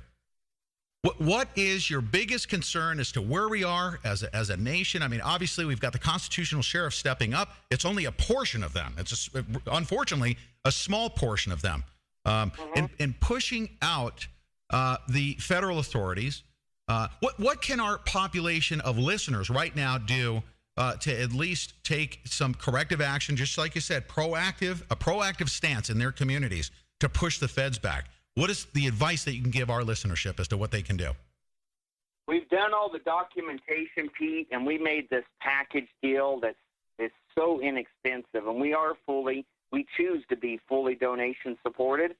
All they have to do is go to the website, and they can get the package deal where it's all the audio series on tactics, psyops, jurisdiction, delegation of authority, statehood, state sovereignty. I mean, there's hundreds of hours of broadcasting on a DVD, but they're MP3s. Right, and that is one great tool right there. The website and they need is. to look in the mirror and just make the decision: am I going to be a spineless sheep, or am I drawing the line here? Oh yes. And that's one of the first, and that's the hardest step for everybody. Let me make sure I give out. I want to make sure I give out the web address. It's hourofThetime.com, and it has the entire archive of all of the episodes. I mean, dating back into the mid '90s. Bill Cooper's first episodes that he ever broadcast, I've listened to. You can get a hold of the archives. You can get a hold of just about everything in the research library. 10,000 volumes and counting in the Hour of Time virtual research library on just about any topic that is contained in your library. Now, I want to ask you about CAGI. Tell us about CAGI. CAGI and IS is still fully functional with many of the original founding members, and that library is actually for bona fide CAGI and IS members' use only, and Veritas News Service staff.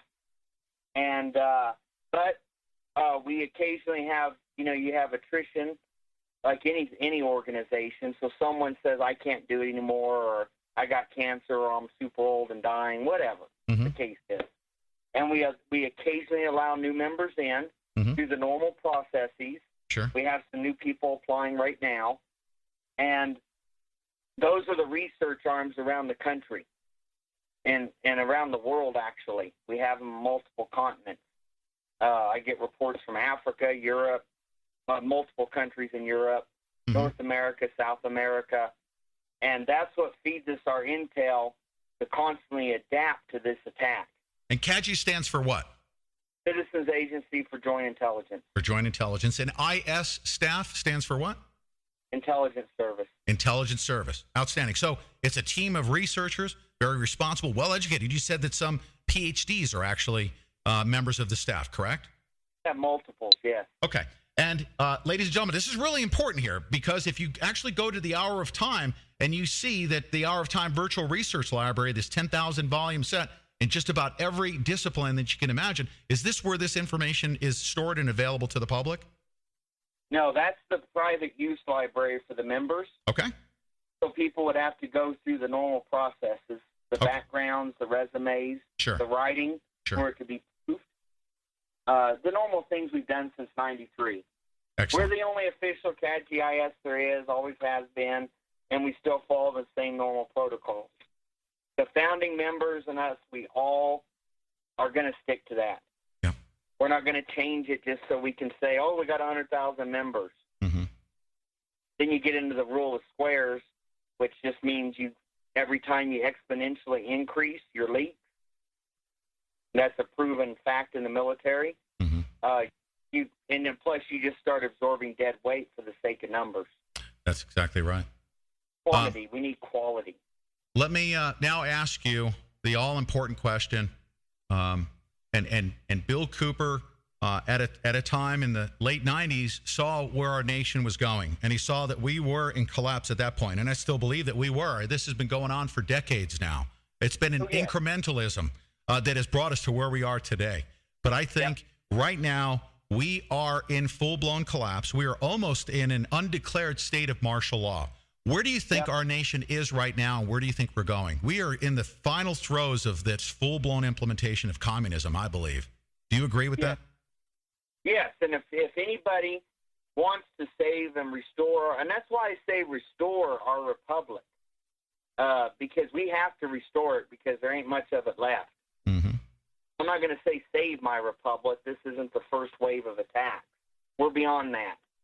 I believe, in my sincere research and belief, is that if we want to see a full restoration of our personal liberties, our republic, we have the next 3 to 4 years to stop and turn it around and begin the healing, or it will be unhealable.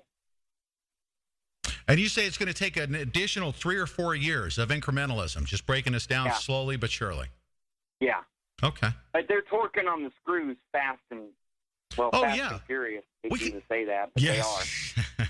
Absolutely. Now, we see this experimentation. I mean, we're like a bunch of lab rats. And when they take their homeland security radios and their multi-jurisdictional stuff and they go into a city, like with the Boston Marathon bombing, and they are practicing implementing full-blown martial law on a mass scale, are they not? Isn't that a practice session, the Boston Marathon martial law? Oh, it was definitely. I guarantee you right now, everybody involved is running around giddy with their heads blown up and telling bullshit war stories about what they did on whatever day, and they're doing after-action reports, AARs, right now. And then you're going to see a heavy influx of infrastructure spending by anybody involved in that to buy more armament, more ammunition, and more elaborate training to fill any gaps that they found in their street sweeps. They're going to use that experiment to accelerate their armament. It's a state of quickening at this point. From what we've seen from the late 90s until now, everything is going to happen even over this 3 or 4 year period that you're predicting it will take them to fully implement it. It's still hyper speed exponential growth of their system, is it not? Yeah, a month now would have been 6 months a decade ago. Yes. In other words, and I only give it 3 to 4 years because I qualified it with the words of "we will not recover."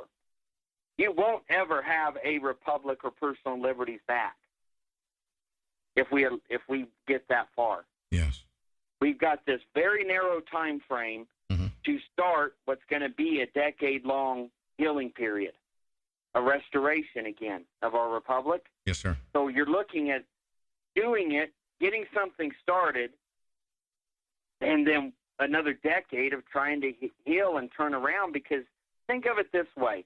Think of that 46% of America that's on some kind of government payment that you have got to, over let's say a 10 or 20 year period, say, well, sorry guys, but you're no longer going to be controlled with this welfare check or this or that thing.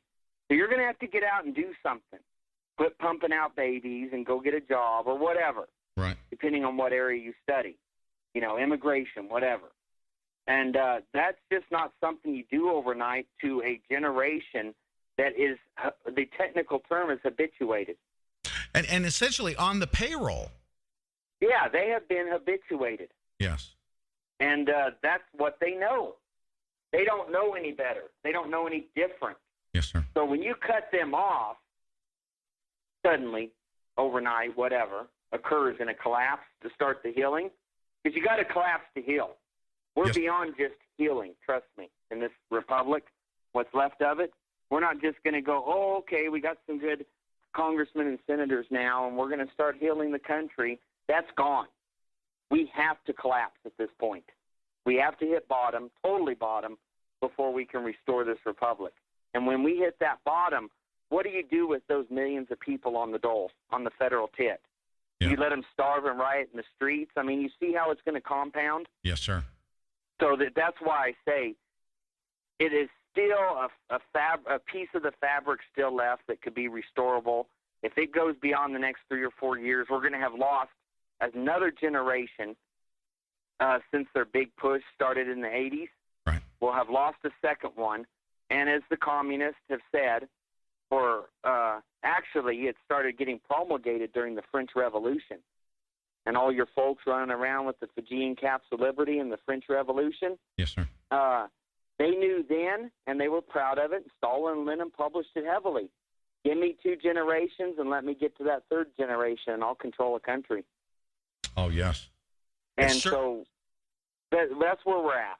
Sir, what is, right now, to our listenership, what is the fix? Right now, what can you tell people? This is the fix. This is what we can do. This is the revolutionary change we need. What do we need to do? What do you believe the fix is going to be for each and every individual that's hearing your voice right now? Okay, every individual needs to become as self-sustaining as possible. I don't care if it's one marine battery. We've given classes on solar on the broadcast and in person. I don't care if it's one panel. You need a way to charge all your devices you like, or at least minimal communications equipment. Mm-hmm. You need to be self-sufficient in skills, so mental skills. Your brain's always with you. So don't just hog wheat and not know how to use it. Mm-hmm. Okay? If you are self-sufficient, you can't be pushed around. That has to be a priority. If you don't carry the Constitution in your back pocket like all of us do every day, plus have it memorized, mm-hmm. you're not helping. Mm-hmm. And you need to learn your rights. Those are the 3 biggest facets I could see. Learn your rights. If you are not a victim, if you can't be turned into a victim, Pete, take Katrina, take anything, mm-hmm. then you're not a puppet. That's and if right. you have millions of people across America that can say, go to hell, Mr. Federale, piss off.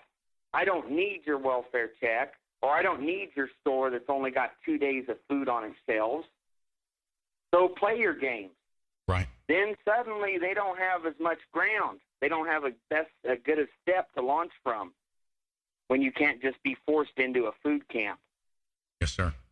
Now, so that's the way I see it. Learning our rights, and I'd like to conclude on this very, very positive note, and I think you're going to agree with this. Knowing our rights, learning our rights, and knowing our rights, and knowing the Constitution, and being self-sufficient is essentially right to the core of our being, in that we were born here with certain inalienable rights. God gave us certain rights to defend ourselves, to live freely outside of this enslavement. And we can each do that as individuals, and nobody can ever take that out of our brains or away from our bodies, right? Correct. That's absolutely right. Now, Doyle Shamley, I thank you so much for all of your time. I thank you so much for everything that you've done for our nation in service of our country. And thanks for your time, and thanks, and good luck with the Washington, D.C. meetings. All right, thanks, man. Oh, thank you so much. Ladies and gentlemen, we'll be back here momentarily with the Bunker News Break. I have Patrick Henningsen standing by. Thank you once again, Doyle, and be sure to visit it's hourofTheTime.com. We'll be back right after the short message. Stay right there.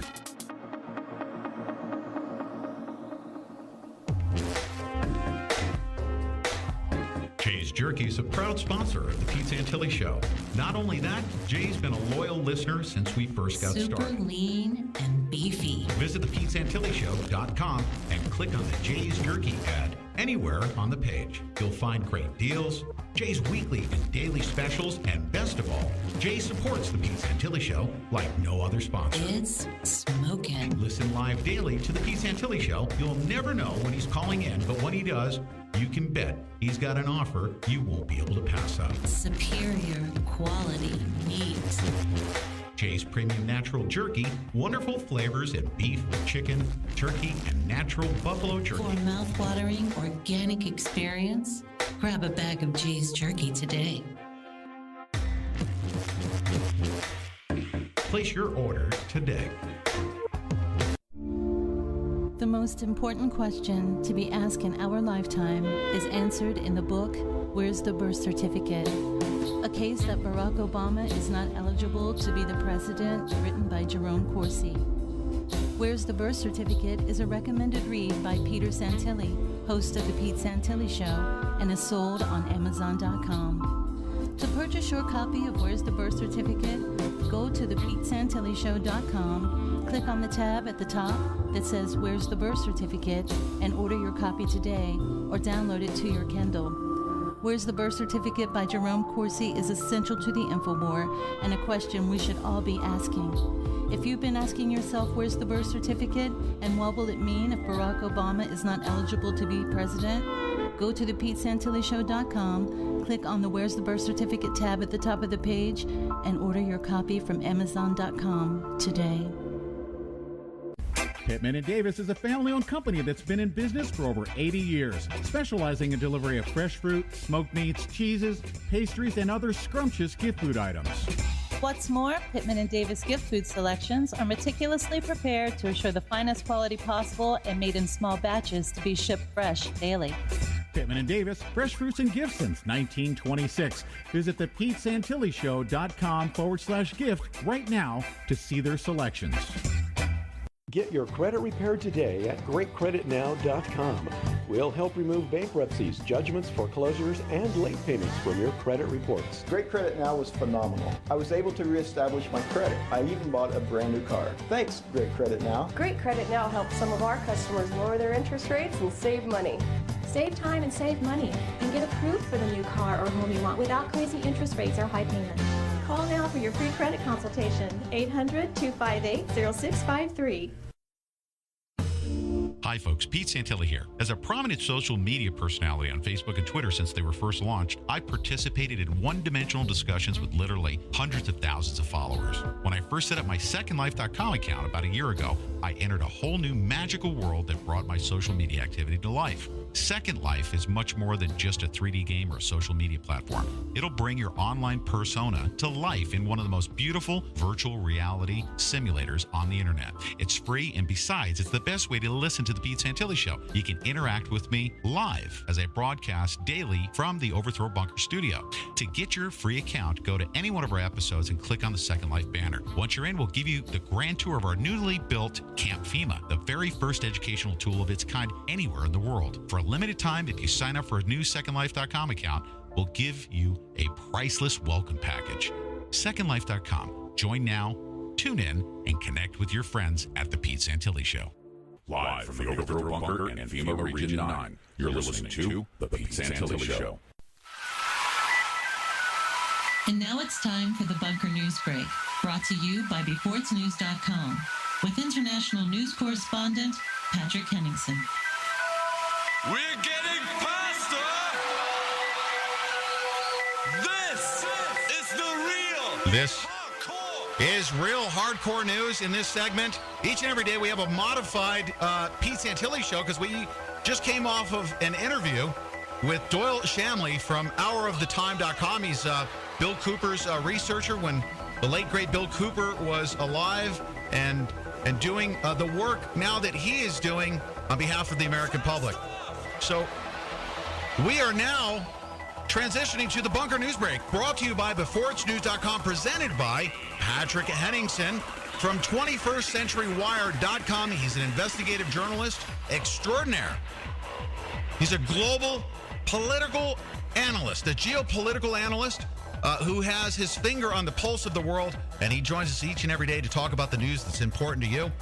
Thank you very, very much, Patrick, for holding over. I appreciate it. And you had an opportunity to listen to the last portion of that. I don't know if you heard the beginning of it, but a very important interview here on the Pete Santilli Show, because all of our listeners are fans of and definitely have awakened to the teachings of Bill Cooper. So thanks for holding over, Patrick. No, that's quite all right, Pete. I was very interested to hear that story because I used to live just down the road from that very place where that took place, up in Arizona, up on the mesa. So where were you when that took place? I wasn't there when that took place, but just after that occurred, I was living in the Pine Lake Show Low area, which is right around the corner from where he's talking about the White Mountain Apache and the Navajo reservations in that area. I think that's where he's talking about. So yes, I know the area quite well. Now, I'm sure you know of Bill Cooper's work, and he's obviously legendary. He was assassinated, but he's left a legacy, and obviously Doyle Shamley is doing a great job, filling in the man's shoes to the best of his ability. No, absolutely. Yeah. And I always wonder, just quickly, before we get into it, what's your opinion on this, Pete? But I always thought that they went after Bill Cooper and also maybe would go after people like him because of his background as well. That separates him from, any old sort of pundit. He used to have quite a high-level security clearance. So he would, it had a lot of credibility, let's just put it that way. Do you think that invokes a more rage from the system for someone who turns on the system? Yeah, and it's just remarkable. I mean, if you try to look at the men or people behind the curtain, the people that are calling the shots, they use the infrastructure, these individuals in law enforcement. Because if you really look at it, I mean, all these goons, they get all dressed up and use all their brand new equipment, and they've got their great salaries and their pensions, and they're trying to do what's best, they believe, for society, just being that cog in the wheel. But the system itself says what Bill Cooper was doing by, through tremendous credibility, coming forward, teaching people how to research stuff themselves, he actually helped awaken a lot of people, and they did not want that. And Bill Cooper had to go. So they used all these pawns to execute warrants. They sent bodies out there. They shot the man. They came up with a strategy. They had drawings provided by his daughter. I mean, look at all the people that they used to accomplish their goal, and that was to silence Bill Cooper and to cut back on the amount of information that was being released to the public. And it's not a shame. I would say that as a result of that, I mean, unfortunately, Bill Cooper had to give his life. But I think as a result of the work that Bill Cooper has done, that there has been an even bigger awakening as a result. And I think they're being figured out. And one day we're going to pull that curtain back and hopefully see who these people are behind the curtain. I have hope in that. I don't know if we'll ever see it during our lifetimes, but there's someone operating behind the scenes that's calling these shots, and hopefully one day we'll expose them. Yeah, I hope so too, Pete. Yeah, that's why we're working so hard. But we are working hard, just to find the truth to the best of our ability. I think they're getting frustrated with us because we're discovering the truth. I don't believe anything they put in front of us. I only believe what we've researched ourselves. How about you? Yeah, no, me too, Pete. Me too. So what? I don't even believe what I put in front of myself sometimes. Yeah, you have to question your sources, right? Absolutely. Because they control all of them. Yeah, absolutely. Everything needs to be looked at twice. Yep. By the way, I have a brief update on this, and it's important that we get this on the public record because you know that we have been adamant about the suspect number 1, suspect number 2 in the Boston Marathon bombing. That was Mike Mulugeta and Sunil Tripathi. Are you aware of what has happened right prior to this episode? And Susanna Cole may want to chime in if she has any additional information. Are you aware of what has happened with Sunil Tripathi? I am not aware, and please keep me up to. Just dump it in an email. Okay. Send it to me. Send it to me as soon as you can. Okay. Today, I'll make sure that everybody knows about it. Today, we got word, and we need to get a report out immediately, that Sunil Tripathi has been found in Providence, Rhode Island, in a river. He is now his body has been found. Oh my God. Okay. Okay. Jesus Christ. Yes, exactly, sir. Yes, exactly what you just said is the problem. And this just happened about 10 minutes before we went on air, and then, needless to say, oh my God. Yes. So this is important news. It's breaking news. You know that we have a lot of facts around this thing, and we need to get this information out to the public as soon as possible. So we will get you all of our information. We have everything very, very well documented as far as what we've known about Sunil Tripathi's name right from moment number one. So we'll get that back to you. What do you have right now on the platter? Well, I'd like to hear more about what you just talked about, but I will say there's been a couple of things that have popped up today. Now, the first one is I found a post that was shared with me on Facebook. This is from a fairly well-known blogger. So I'm just taking this on face value, Pete, and this is right on 21st Century Wire, Boston martial law. Quote, they were confiscating guns from residents in Watertown, Massachusetts. Really? And she says you will not read that in the newspapers because the media will not report it. Okay, so this was posted on her blog and on Facebook. Okay, and so I can only take it on face value. I've put a private Dropbox at the bottom of that posting, and I've asked people if you're in Boston, you have any information to verify this, please send it to us, and we will be able to sort of back that sort of claim that she's made. So that's quite significant, and I obviously draw a line under that in terms of how it compares to what happened in New Orleans in the aftermath of Hurricane Katrina.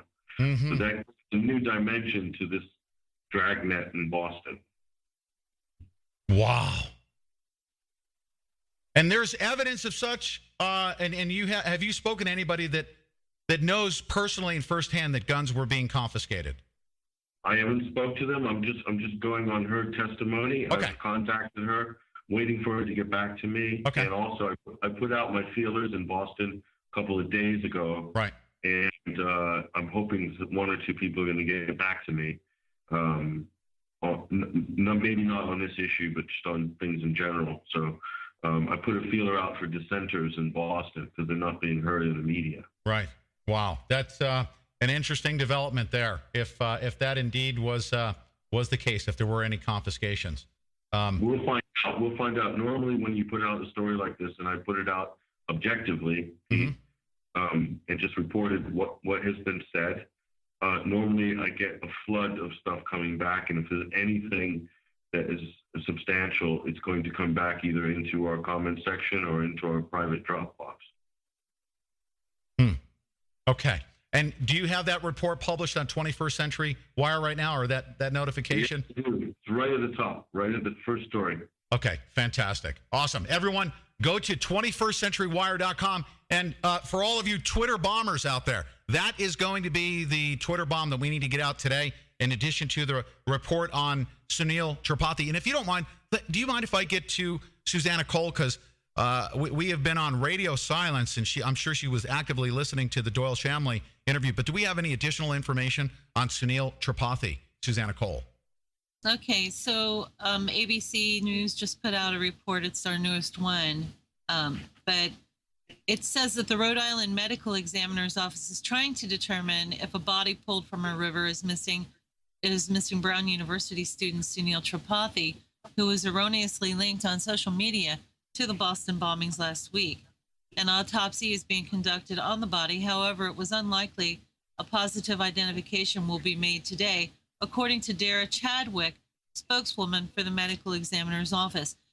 The body appeared to be a male in his 20s and had been in the water for a while, said the Commander Thomas Oates of Providence Police Department. Tripathi, a 22-year-old philosophy major from Radnor, Pennsylvania, was last seen on March 16th, but ignited a social media firestorm last week after the FBI released a photograph of one of the Boston Marathon bombing suspects wearing a white baseball cap. So it goes on to demonize amateur sleuths, and they've been doing this for all day. All of the mainstream media is coming out demonizing social media, Twitter people, all of us saying that we're all internet sleuths and we've caused harm to the Tripathi family, and that we got it wrong. We got it wrong. Okay. They're saying, and kind of demonizing us a little bit here. And even Barack Obama came out and said, we need to start being a little bit more careful about what we're putting out there in social media. Oh, really? Okay. Well, but first of all, tell Barack Obama he can kiss my Italian ass. Secondly, when they say that the body had been there for a while, okay, first of all, when you're put in water after a matter of hours, it is very difficult to establish the age of a person. And that happens pretty quickly. So a while is something that needs to be defined. I also read a report earlier that excuse me, that they had released that that it looked like the body had been in the water for 2 days. Yes. For only 2 days, and now they're saying, and here on ABC, they're saying a while. But isn't it interesting how they're demonizing internet sleuths? Yes. Saying that we got it wrong, and yet the medical examiner and authorities have not come out and said that this body is actually the body of Sunil Tripathi. They're just saying that it could be, but the mainstream media is all over it. Yep. Patrick, we're in contact. We have contact names and telephone numbers for the Providence, Rhode Island Police Department. We were in communication with them right within the early hours of the shootout with the MIT police officer. So we're also going to provide supplemental reports, based on our conversations with them as well, and we'll do that here before the end of the day. Okay. And can I make a note here? I'd like to make a note here, also, because they're saying that we got it wrong.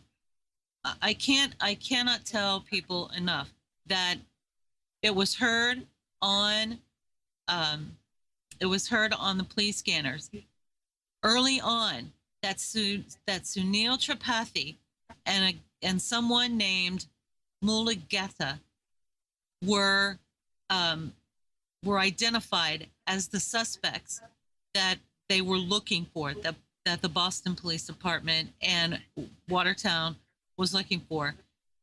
That's what came out on the scanners. That's what started all of this, sparked all of this. They're now upping the time, okay? They're saying that none of this started until really, really late. But I can tell you this. At 10:30, between 10:30 and 10:35, we started getting information that they were throwing out the name Sunil Tripathi and Mike Mulugeta. And at 11 o'clock, almost exactly 11 o'clock, the family of Sunil Tripathi took down his Facebook page. So, for the family to, if indeed the family is saying that that we were amping it up, and I'm speaking of we as the global community that sometimes gets out very important news that mainstream media and the government is trying to squash. If they're saying indeed that we caused them problems, then they were part of that problem too, because they took down his Facebook page, the family Facebook page immediately. They took it down, further implicating that yes, he was involved. And right. The main point here that you have to underline is that from what I can see, we've gotten that information directly from the Boston police. And not from, I didn't get it from the internet anyway.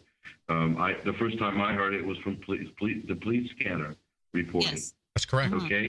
Yeah. So that blows the amateurish internet sleuth accusations right out of the water. And Patrick, let's do this publicly, because I have a big question here. Here's the most, and I sent you a note earlier. All right. That there's a report. Here are a couple things to understand. There's a report that RT.com picked up the phone and confirmed with Boston Police Department that they had broadcast suspect number 1 and suspect number 2. That has come out, that RT.com verified that. That's number 5 on the list, okay? But let's go back to number 1. Number 1, Lexi Cole heard this on the scanner that was broadcast, okay? And she didn't understand the significance, but she recorded it. Okay. Then we also saw that a news reporter out of Pennsylvania broadcasted on their Twitter that they heard that suspect number 1 was Mike Mulugeta, suspect number 2 was Sunil Tripathi, and he rebroadcast that from somebody else who also heard it on the scanner. Guess what else? Bill Hemmer from Fox News had that same impression based on what he was hearing as well. And I'm sure he's not going to go by internet rumor. But he had a question as to why suspect number 1, number 2 were two individuals completely different than what the AP put out several hours after that. So Hemmer had questions about that from Fox News. So we had multiple sources who had no idea what the significance was of Sunil Tripathi's name. Early on, that name was used. AP put out a report that it was Chechen radical Islamists and changed the entire story. And here's another thing. The pictures, I believe, this is my own personal opinion, the pictures that I have observed of the individuals that were there on the scene, the screenshots from the videos of the 2 individuals were doctored. How do I know this? Well, the guy with the sunglasses, you'll notice that the sunglasses appear to be altered. The bridge is gone, and the facial structure of that individual that's standing next to the captured suspect is not that of the person that we know to be the dead body on the slab. Tsarnaev, it's not that same person. We've done a comparison as well. So many, many questions exist. Sunil Tripathi, remarkably, looks like the altered image of the captured suspect that they identified there on scene. Sunil Tripathi looks just like this kid. You know this, right? Yes. Yeah. So the images. Let me say this: looking at the video of where they found the body coming out of ABC, it is a very it's a park, okay, where lots of people are. It's in a crowded, visited area. For the body to miraculously wash up, now is quite suspect as far as I'm concerned. He's been missing since March 16th, by the way. So Patrick, if you have contacts at RT, is there any way that you can verify if they actually picked up the phone and verified with, because that is a report that's out there, that RT.com verified with Boston Police Department, suspect number 1, suspect number 2 to be completely different? Well, have they printed that online? Yes. RT.com did? Okay. Well, no, if Russia Today did RT, then it's verified. Russia Today put an article out that said that they verified with the Boston Police Department that indeed it was Sunil Tripathi and Mike Mulugeta who they were tracking down and were looking at as suspects. Well, then it's verified. That night. They wouldn't print that if they didn't verify it. It's quite simple. Yeah, they said that it was verified by Boston Police. So we went on that too that night, actually, by what RT was putting out. Yeah. So yeah, I can see exactly where the narrative is going here, and but again, we have to wait and see if they are going to identify this body, which was magically found or dumped in a public area in Providence, as being that of Sunil Tripathi. Let's hope that it's not, but I have a dark suspicion that it will be. Mm-hmm. Yep, absolutely. So this is a developing story, and we're going to do our absolute best. And Patrick, I want you to conclude this portion of the segment with the media saying and demonizing people like us. We're internet sleuths. Unfortunately, the only thing that we can go by is what's being presented to us. We have to gather this information and then report it as we see it. We try to do so very responsibly. But wouldn't you say the exact opposite to everyone out there, to go out and do the research yourself, catalog everything, document it, because you may not know how significant it is later on, correct?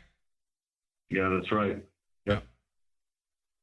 And anyone that tells you not to look into that stuff, they're telling us to pay attention to only the state-run media, and that's a very dangerous thing for them to be saying to us. I give them the big middle finger and say, F you, mind your own business, we'll do our own research, because you guys are state-run.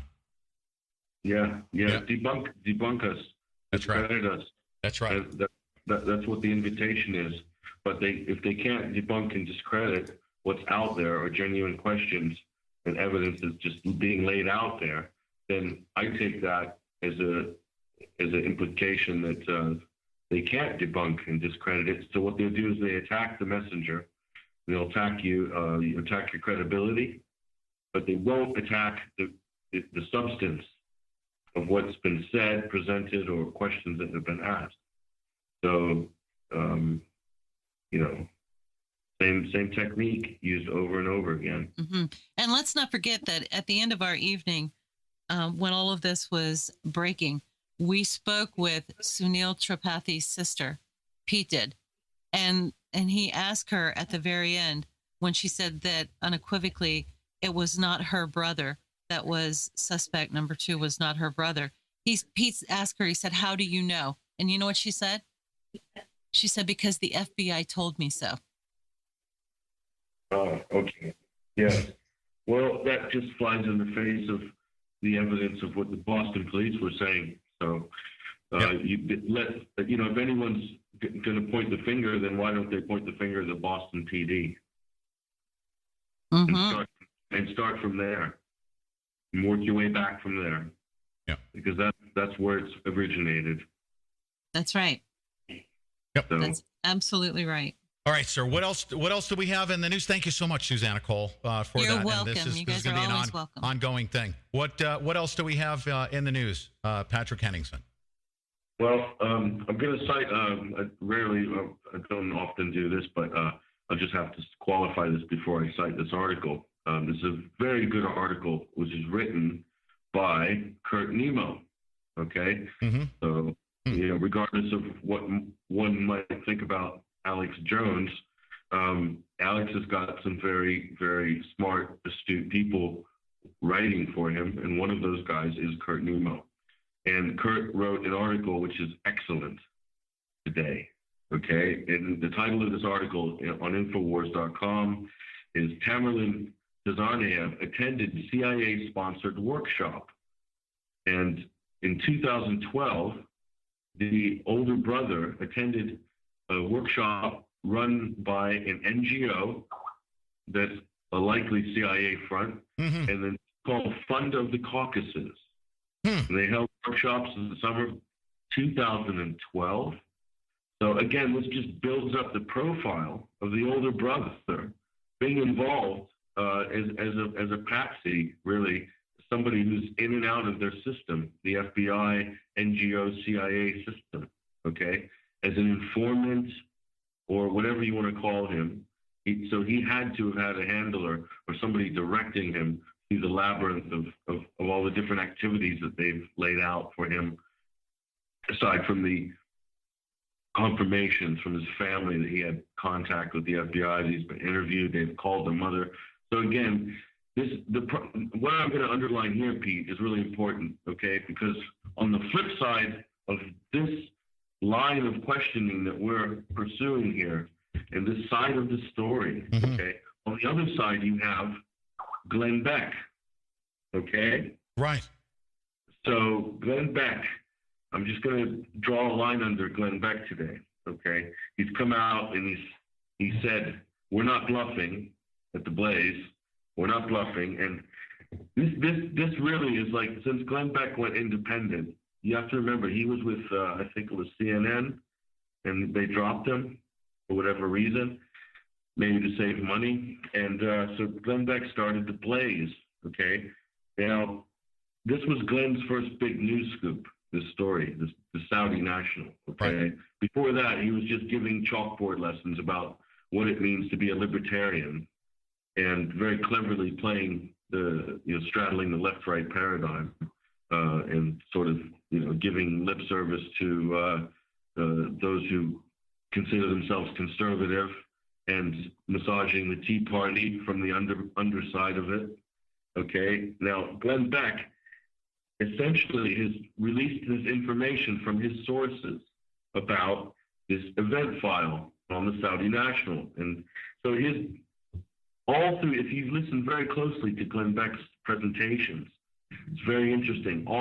He's really delving completely into the sort of tangled, complex minutia of Homeland Security protocol. Okay, and he's saying that we're not bluffing, and he's what he's doing. He's gone totally into this terror fetish, and in the sort of police state fetish, where he's breaking down, a 2123B file, and he's really making a meal out of this. And at the end of the day, Glenn Beck is pursuing this line, and all his sort of cadres, his buddies that are on the Blaze, are now floating this talking point, Pete, which basically to me is a dead giveaway that this whole thing is a red herring. They're saying that they're connecting the Saudi national and speculating whether he might be, leading the cell of the two Chechnyan brothers and how this cell is constructed and how they're linked. Yeah. Okay. Not even looking at the reality here that at least one of these brothers, probably the younger one, doesn't have anything to do with any of this. The older one was probably in some way handled or as an FBI informant or a CIA informant or just kind of a intern informant or something. They're grooming, right? And they've been set up to be the prime suspects of this bombing by the FBI themselves, which is an easy job if you've already got the guy in your stable. Okay. Now, Glenn Beck's basically diverting our attention from all of this stuff that exists, all the photographic evidence, the staged drill on the day, everything, and he's putting it all onto the politically loaded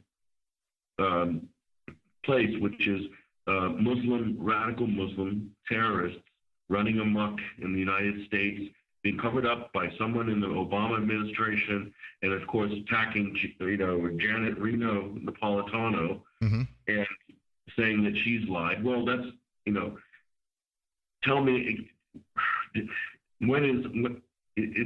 easy to point out the fact that you've got head of the DHS who's basically complicit criminal, and the DOJ, the Attorney General and the President. You just look at Fast and Furious and any of the other sort of scandals that these people are connected to. You can see they're all bent. But Glenn Beck is really taking the partisan line. So he himself, you have to be wary of Glenn Beck a little bit because he's a product of the establishment, right from his Ivy League school days, being recruited by the CIA. And so you'd think that he would take this and really rip the heart out of it. And no, he's delved into almost worshiping the Department of Homeland Security and the fact they have these great new computer database entry systems that can log terrorist suspects and no-fly lists, not even once challenging the existence of these things that came in with the Patriot Act. And this is where I have a feeling that Glenn Beck is leading us down a garden path. Well, what's interesting is that he has basically taken, let's put it this way, if they wanted the narrative to be Chechnyan, radical Islamists, okay, who they've identified, put out there, they're the suspects, they're the ones that they have, these radical Islamists, making it a religious thing, he is actually talking that same exact storyline, talking about radical Islamism and the fact that the Saudis have a known terrorist here in the country and creating all the suspicion and basically pointing the finger towards their finger towards the picture that describes radical Islamists. So he's definitely feeding all of his Fox News wingnuts that want to go kill brown people in the desert. And he's right along that same exact narrative that they want. Yes, and he's no different. He is no different. Glenn Beck is doing exactly what Michael Moore did after 9/11 with Fahrenheit 9/11. Right. Exactly the same thing. So Michael Moore, the arch liberal, the hamburger-eating, large supersize me filmmaker, and Glenn Beck are shilling for the same deception for the American people. They're both playing the same role. That's why they get paid the big bucks. Oh, yeah. That's absolutely right. You're absolutely correct. I call bull crap on Glenn Beck as well. But at the same time, he does bring up some valid points if they are true. He's saying that the people that have given him this information are risking 20 years in prison. Okay? That's what he said. He made it very, very dramatic. But Susanna Cole brought up some important points, if indeed they're true. Well, I want to know where this Saudi national is right now. Now, Napolitano says that he has not been deported. That's all a rumor. Well, where is he? Where is this Saudi national? You know what? This is a ruse. This to me looks like a very sophisticated ruse that has been, either Glenn Beck has been set up. This is a great distraction, and he's pulling millions of people along on this narrative. And this is a massive ruse to distract people who would normally be angry at the government for being involved somehow in the state's event. Yeah. And covering it up. It's just absolutely neutralized it all. Patrick, here's what we're going to do. Tomorrow is Thursday, and we're going to do some makeup time. We're going to do some catch-up on some of these hanging news articles that are important. So if you want, let's bring you in early on.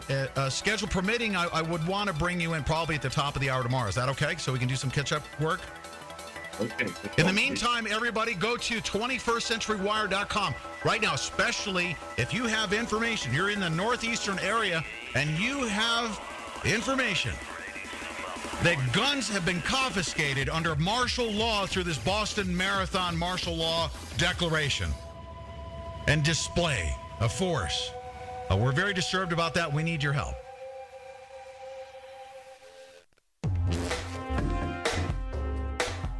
Jay's Jerky is a proud sponsor of the Pete Santilli Show. Not only that, Jay's been a loyal listener since we first got started. Super lean and beefy. Visit thepetesantillishow.com and click on the Jay's Jerky ad anywhere on the page. You'll find great deals, Jay's weekly and daily specials, and best of all, Jay supports the Pete Santilli Show like no other sponsor. It's smoking. Listen live daily to the Pete Santilli Show. You'll never know when he's calling in, but when he does, you can bet he's got an offer you won't be able to pass up. Superior quality meat. Jay's Premium Natural Jerky, wonderful flavors in beef, chicken, turkey, and natural buffalo jerky. For a mouth-watering organic experience, grab a bag of Jay's Jerky today. Place your order today.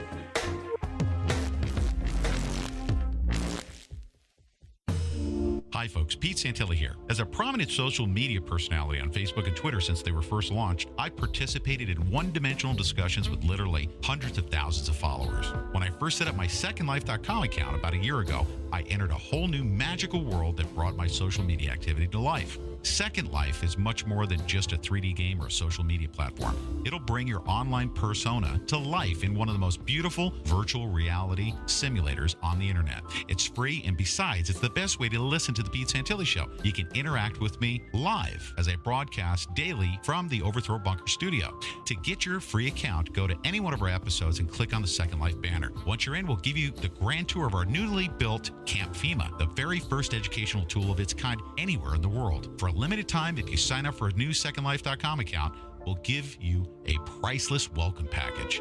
SecondLife.com. Join now, tune in, and connect with your friends at the Pete Santilli Show. Would you like to see who's really hiding behind the green mask of the environmental movement? Are you ready for smart growth and sustainable living? Have you ever heard of Agenda 21? Well, Rosa Koire has, and she wrote a book about it. Agenda 21 is the United Nations blueprint for global domination, and they want to make you their slave. Have you ever wondered what smart growth really is and just how far the global elite will go to get what they want? Is Agenda 21 already at work in your neighborhood? The answer to all your questions can be found by going to thepetesantillishow.com and clicking on the Agenda 21 tab at the top of the page. Order your copy of Behind the Green Mask, You and Agenda 21 by Rosa Koire on Amazon.com, and you'll support the efforts of the Pete Santilli Show. Behind the Green Mask blows the lid off the New World Order's plan to rid the planet of everything unsustainable.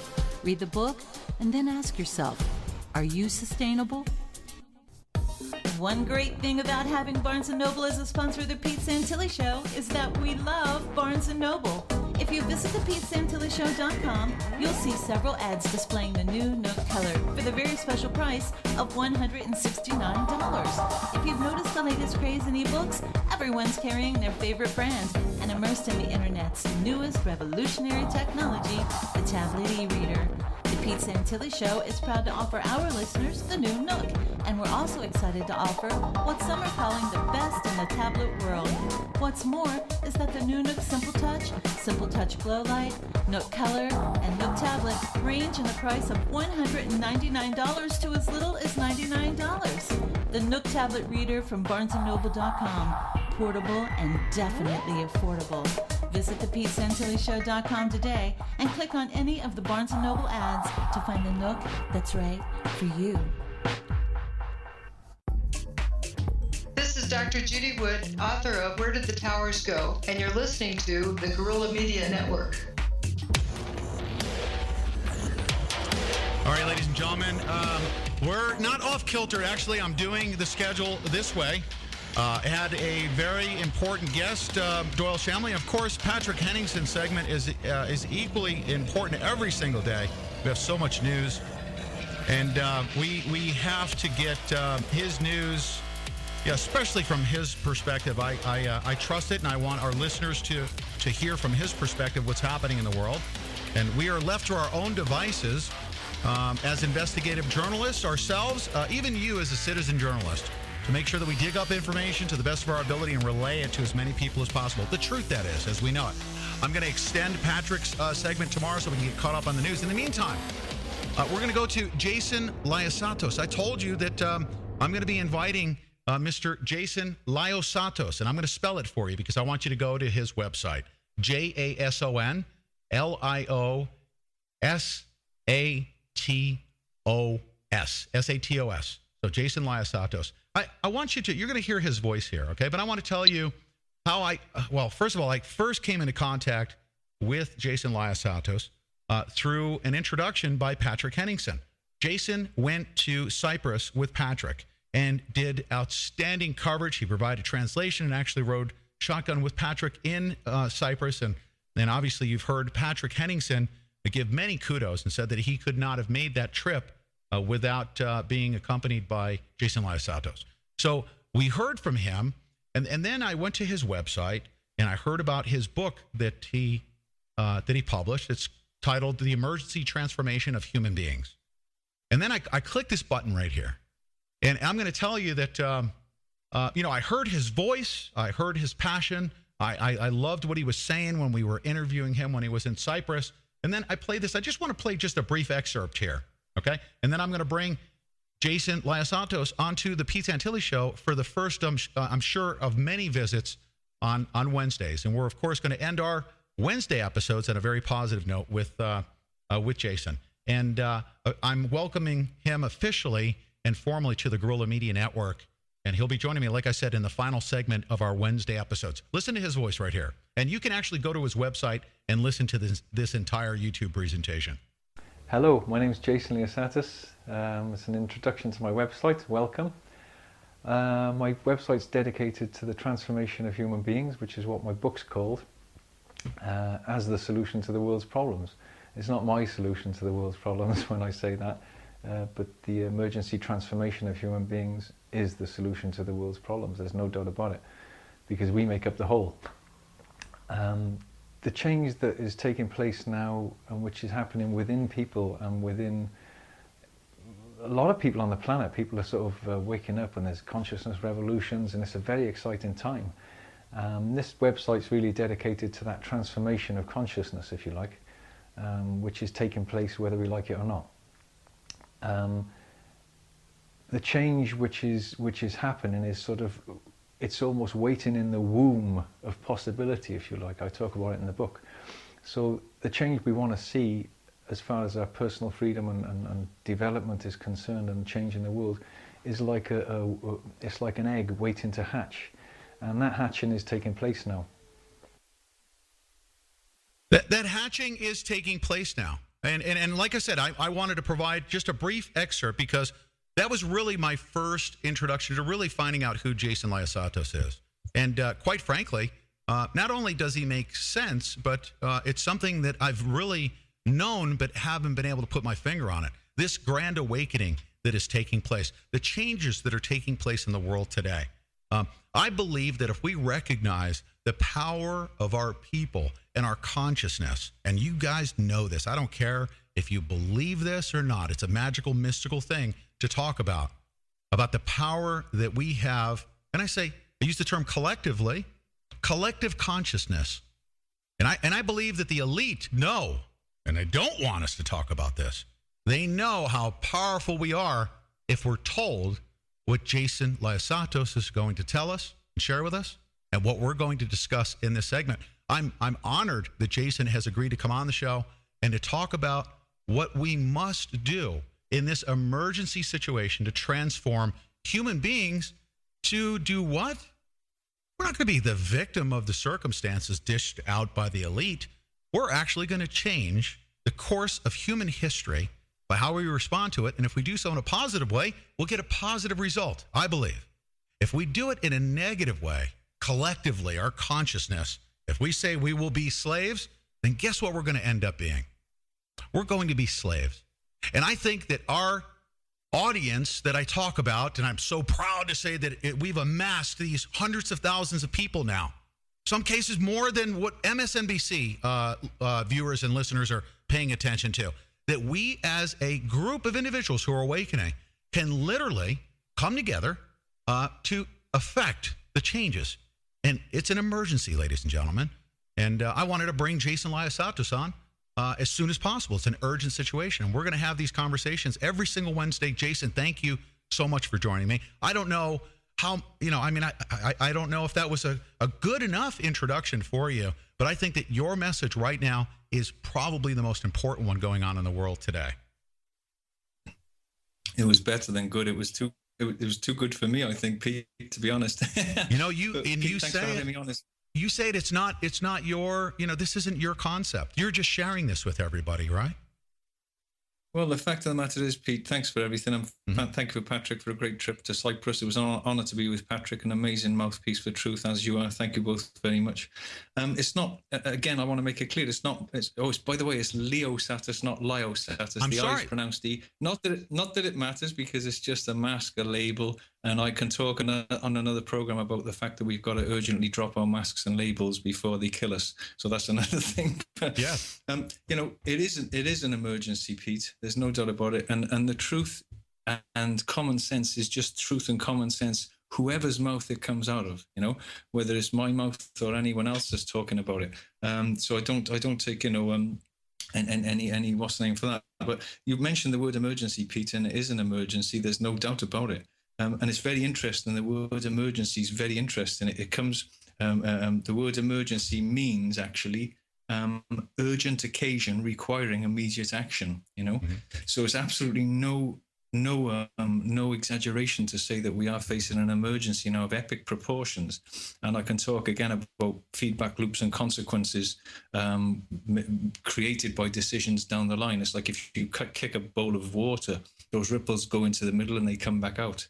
And we're going to see consequences of decisions made without wisdom and vision by the people, unfortunately, that are in control of our destiny at the moment.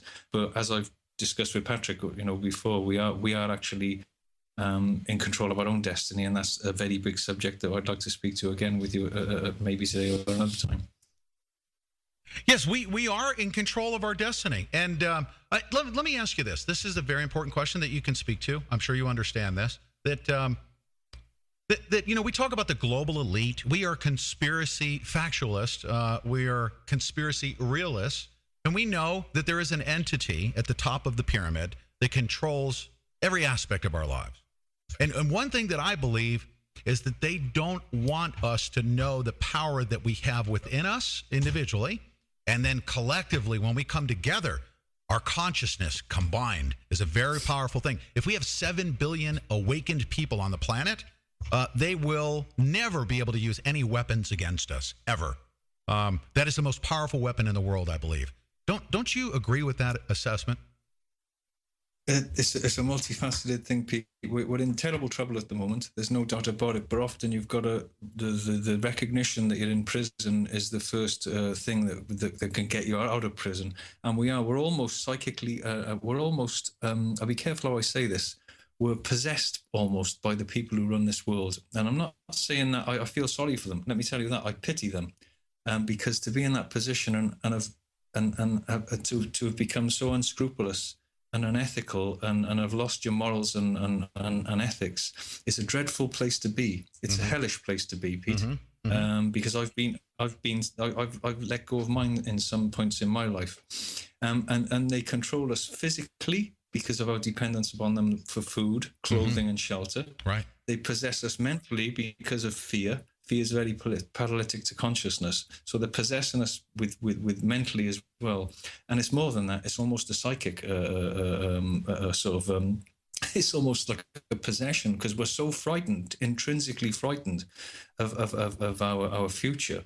That, but I mean, you know, we're being suffocated. There's no doubt. We're wounded as humanity, Pete. We're broken, and as a species, really. And there's such a collective madness. And the biggest threat to humanity at the moment is obviously government without wisdom and vision. But it's more than that. Our biggest threat is our own minds. Our own minds is the biggest threat to humanity at the moment, because the power of our own minds, which you said earlier on, we've forgotten that power. And it's a strange thing, Pete. At the moment, it's probably a good job that we've forgotten our own power and haven't got that back really quickly, because at the moment, and that's why I go on and on about it in my book, that we've got to become responsible enough now to be able to handle that power that we're remembering how to use. And if we don't remember, if we don't make ourselves psychologically responsible enough to handle that tremendous power we've got, we'll destroy ourselves with it once we all discover it again and remember it and relocate to where we've been dislocated from. Yeah, and yes, and I agree with that. We can't wake up too quickly, right? But the emergency, I would say, the true emergency, and please correct me if I'm wrong, because this is what I want this experience to be in this segment, is if you know my show and if you knew my listeners have literally watched me awaken to so many things. So if you can teach me and they can observe that, I'm going to ask you questions that I'm sure that they're asking as well. I would say that the true emergency right now is our transitioning from a mindset of dependency to one day we will wake up to the reality that a collapse has taken place, that there will be an emergency right before us, that we need to shift from that mindset of dependency to all of a sudden changing our mindset to independency. We have to take care of ourselves. If an earthquake takes place, what do we do as a population of individuals? We all have to take care of ourselves. We need to prepare ourselves mentally. We have to prepare ourselves physically. And we have to prepare ourselves for that shift in mindset to independency. And if we can do that together, the system that relies on our dependence of it will no longer be able to control us, right? If we're all a bunch of independent individuals running around and we're taking care of ourselves, we can break the chains and shackles from enslavement, I believe. Well, I think we're probably almost scared of our own power, Pete. I mean, I've often talked about the suffocation that's taking place. We're being suffocated, but thankfully, the harder the pillow of suffocation and suppression is being pushed on our faces, the more we're struggling. So there's great hope. But what we're like children who have been conditioned, and we want to be spoon-fed. And it's quite a natural thing for human beings to want to be spoon-fed by someone who promises to help them. But it's becoming more and more evident now that the people aren't looking to help us. They're actually just looking to, as they always have, use us as slaves and imprison us even further, as your show very well points out and highlights. But yes, I agree with you. But what we've got to do, we've got to be very careful. I think it's a tricky business now. People are in a transition period. There's no doubt. I call it an epoch. It's like a new epoch, really. And the word epoch is also very, very interesting. I think I said it on your last show. The word epoch, which means a stoppage, that's where the word comes from. It means stoppage. And in all pregnancies or transitions, there's often a stoppage, a point where one thing stops, like in a pregnancy, and the birth begins. Right. And we definitely are. And that's why I think you said you like the egg analogy. Yes, I do. When a chick pecks its way out of an egg, and this is the truth, the poisons build inside that egg to the point where it triggers the pecking of the bird to get out. And if that bird doesn't start pecking, then it dies inside. And we are definitely, as humanity now, radical that might still seem, We're inside an egg of transformation. And if we don't peck our way out now, we are in big trouble. And I mean, as a species, I'm not talking about just being controlled by government. Oh, yeah. Ironically, the government's like a cancer. And what the government is like a cancer, a malicious cancer that's actually, although it's eating us and using us and killing us in a way, it's also ironically going to kill itself in the process because it eats itself as well as the host. So we have got to get out. But the very dangerous place we're in at the moment is that's why I keep going about consciousness. We've got to trigger our consciousness and bring the consciousness transformation smoothly through. And that will actually bring the whole situation into something better and something different. I know there's the argument of let's blaze them down with guns and blow them to smithereens, or we can use our consciousness. And I've said many times our consciousness is actually more powerful than guns if directed and if used properly and carefully. It's a very fine line. It's like a surgeon's scalpel. It can be used to harm and it can be used to heal. Yeah, I think so. Here's my biggest concern, Jason. And I want to do my part absolutely with all of my being. Every waking moment, I want to spend my life knowing exactly where we are in history, knowing where we are. It feels like I, myself, and the people that are around me that are awakened are walking around in the zombie apocalypse. We are surrounded by so many people that don't even understand these concepts. And I don't even know if they will come fully awakened. I think that it's going to be almost impossible to wake up the masses. Don't you? I mean, do you have the hope that we can possibly do that? This is 27 years ago more when I first started trying to transform myself and get through my own madness, drain my own fangs of madness. Of the poisons of the badness of myself, and I fell into what I called the missionary trap at the time, and I was going around trying to wake everyone up, almost shaking people. And a great mentor of mine said, often it's more dangerous. You should try and shake someone awake when they're asleep than if you leave them slumber. But let's make it clear, Pete. It doesn't need everybody to wake up. It's the seesaw effect. You only need to. I give the analogy of whipping cream. Are you whipping cream and nothing's happening? And eventually, suddenly, it starts thickening, and there is a massive transformation taking place. Now, what we've got to be very careful of, Pete, and this is one of the big subjects I talk about when I speak, is the fact that if we don't drain our own fangs and if we don't put ourselves psychologically right and put our hearts right and our heads right, even if we build another system, it'll collapse again because it'll be another asylum. We have to get out of this asylum because, let's face it, as a species, we've gone insane. And I want to make it clear to everyone here, I'm not this guy stood up here who thinks he's got it all worked out. A very great mentor of mine, I've had a few very good mentors, and I was saying to her, I got to be enlightened. She said, Jason, let me tell you something. She said, you can be enlightened one day and wake up an arsehole the next. Now, it's a continual transformational thing. It's like distillation in chemistry. You've always got to be working on yourself about what you say, about what you think, and what you do. And unless we build a system on sanity and stability and inner peace, which I talk a lot about, having lost it so many times myself and found it and lost it and found it, then whatever we build, Pete, it'll crash again and again. And what worries me as well, I want to just mention this before I forget. I know we all talk about, we want to recover. It's a recovery back to, whatever. The last thing we want as humanity now is a recovery back to what's nearly killed us. Believe me, a recovery back to this system of money and government. It's like a cancer, like you said, to the top of the pyramid. And it's like chemotherapy. If you don't get all that cancer out, it'll do exactly the same thing again. So, that's right. I mean, that's another big subject about building communities and coming together and dropping those labels. Pete, you or me, Pete, could take any child anywhere in the world of any color or any ethnic background, and we could teach that child that they were Palestinian, they were Irish, they were Jewish, they were Catholic, they were whatever you wanted to teach them. You could almost teach them they were a barking dog. And that is where we stand. We stand at a terribly dangerous place that we've got to drop our conditionings and drop our labels. Yes, obviously, respect our backgrounds and our culture, beautiful though they are, what's left of them after the West has blown them to smithereens. But I think we've got to get back to that and drop our labels up and see past our face and skin. And if we don't do that, we'll be continually at each other's throats, and the system relies on that. If everyone, it's not the people of the world, Pete, that want war and want fighting. Palestinians and Israelis mostly don't want to hurt each other. It's the conditioning in school, and it's the leaders, the psychotic leaders, I'm afraid to say, that are making people do that. Yeah, that's right. Now, listen, in the remaining 1 minute or so of our inaugural segment that we're going to be doing on a weekly basis on Wednesday. Thank you very much for joining us. You're a spiritual person. I once realized recently, I kept saying, I was disappointed in God, in my God, whoever your God is that you pray to, right? I was disappointed in my God, and I said, God, why don't you come down here and save us at a time when we need you most? And there was an inner voice in a period of time that I went through, and I said, you know what?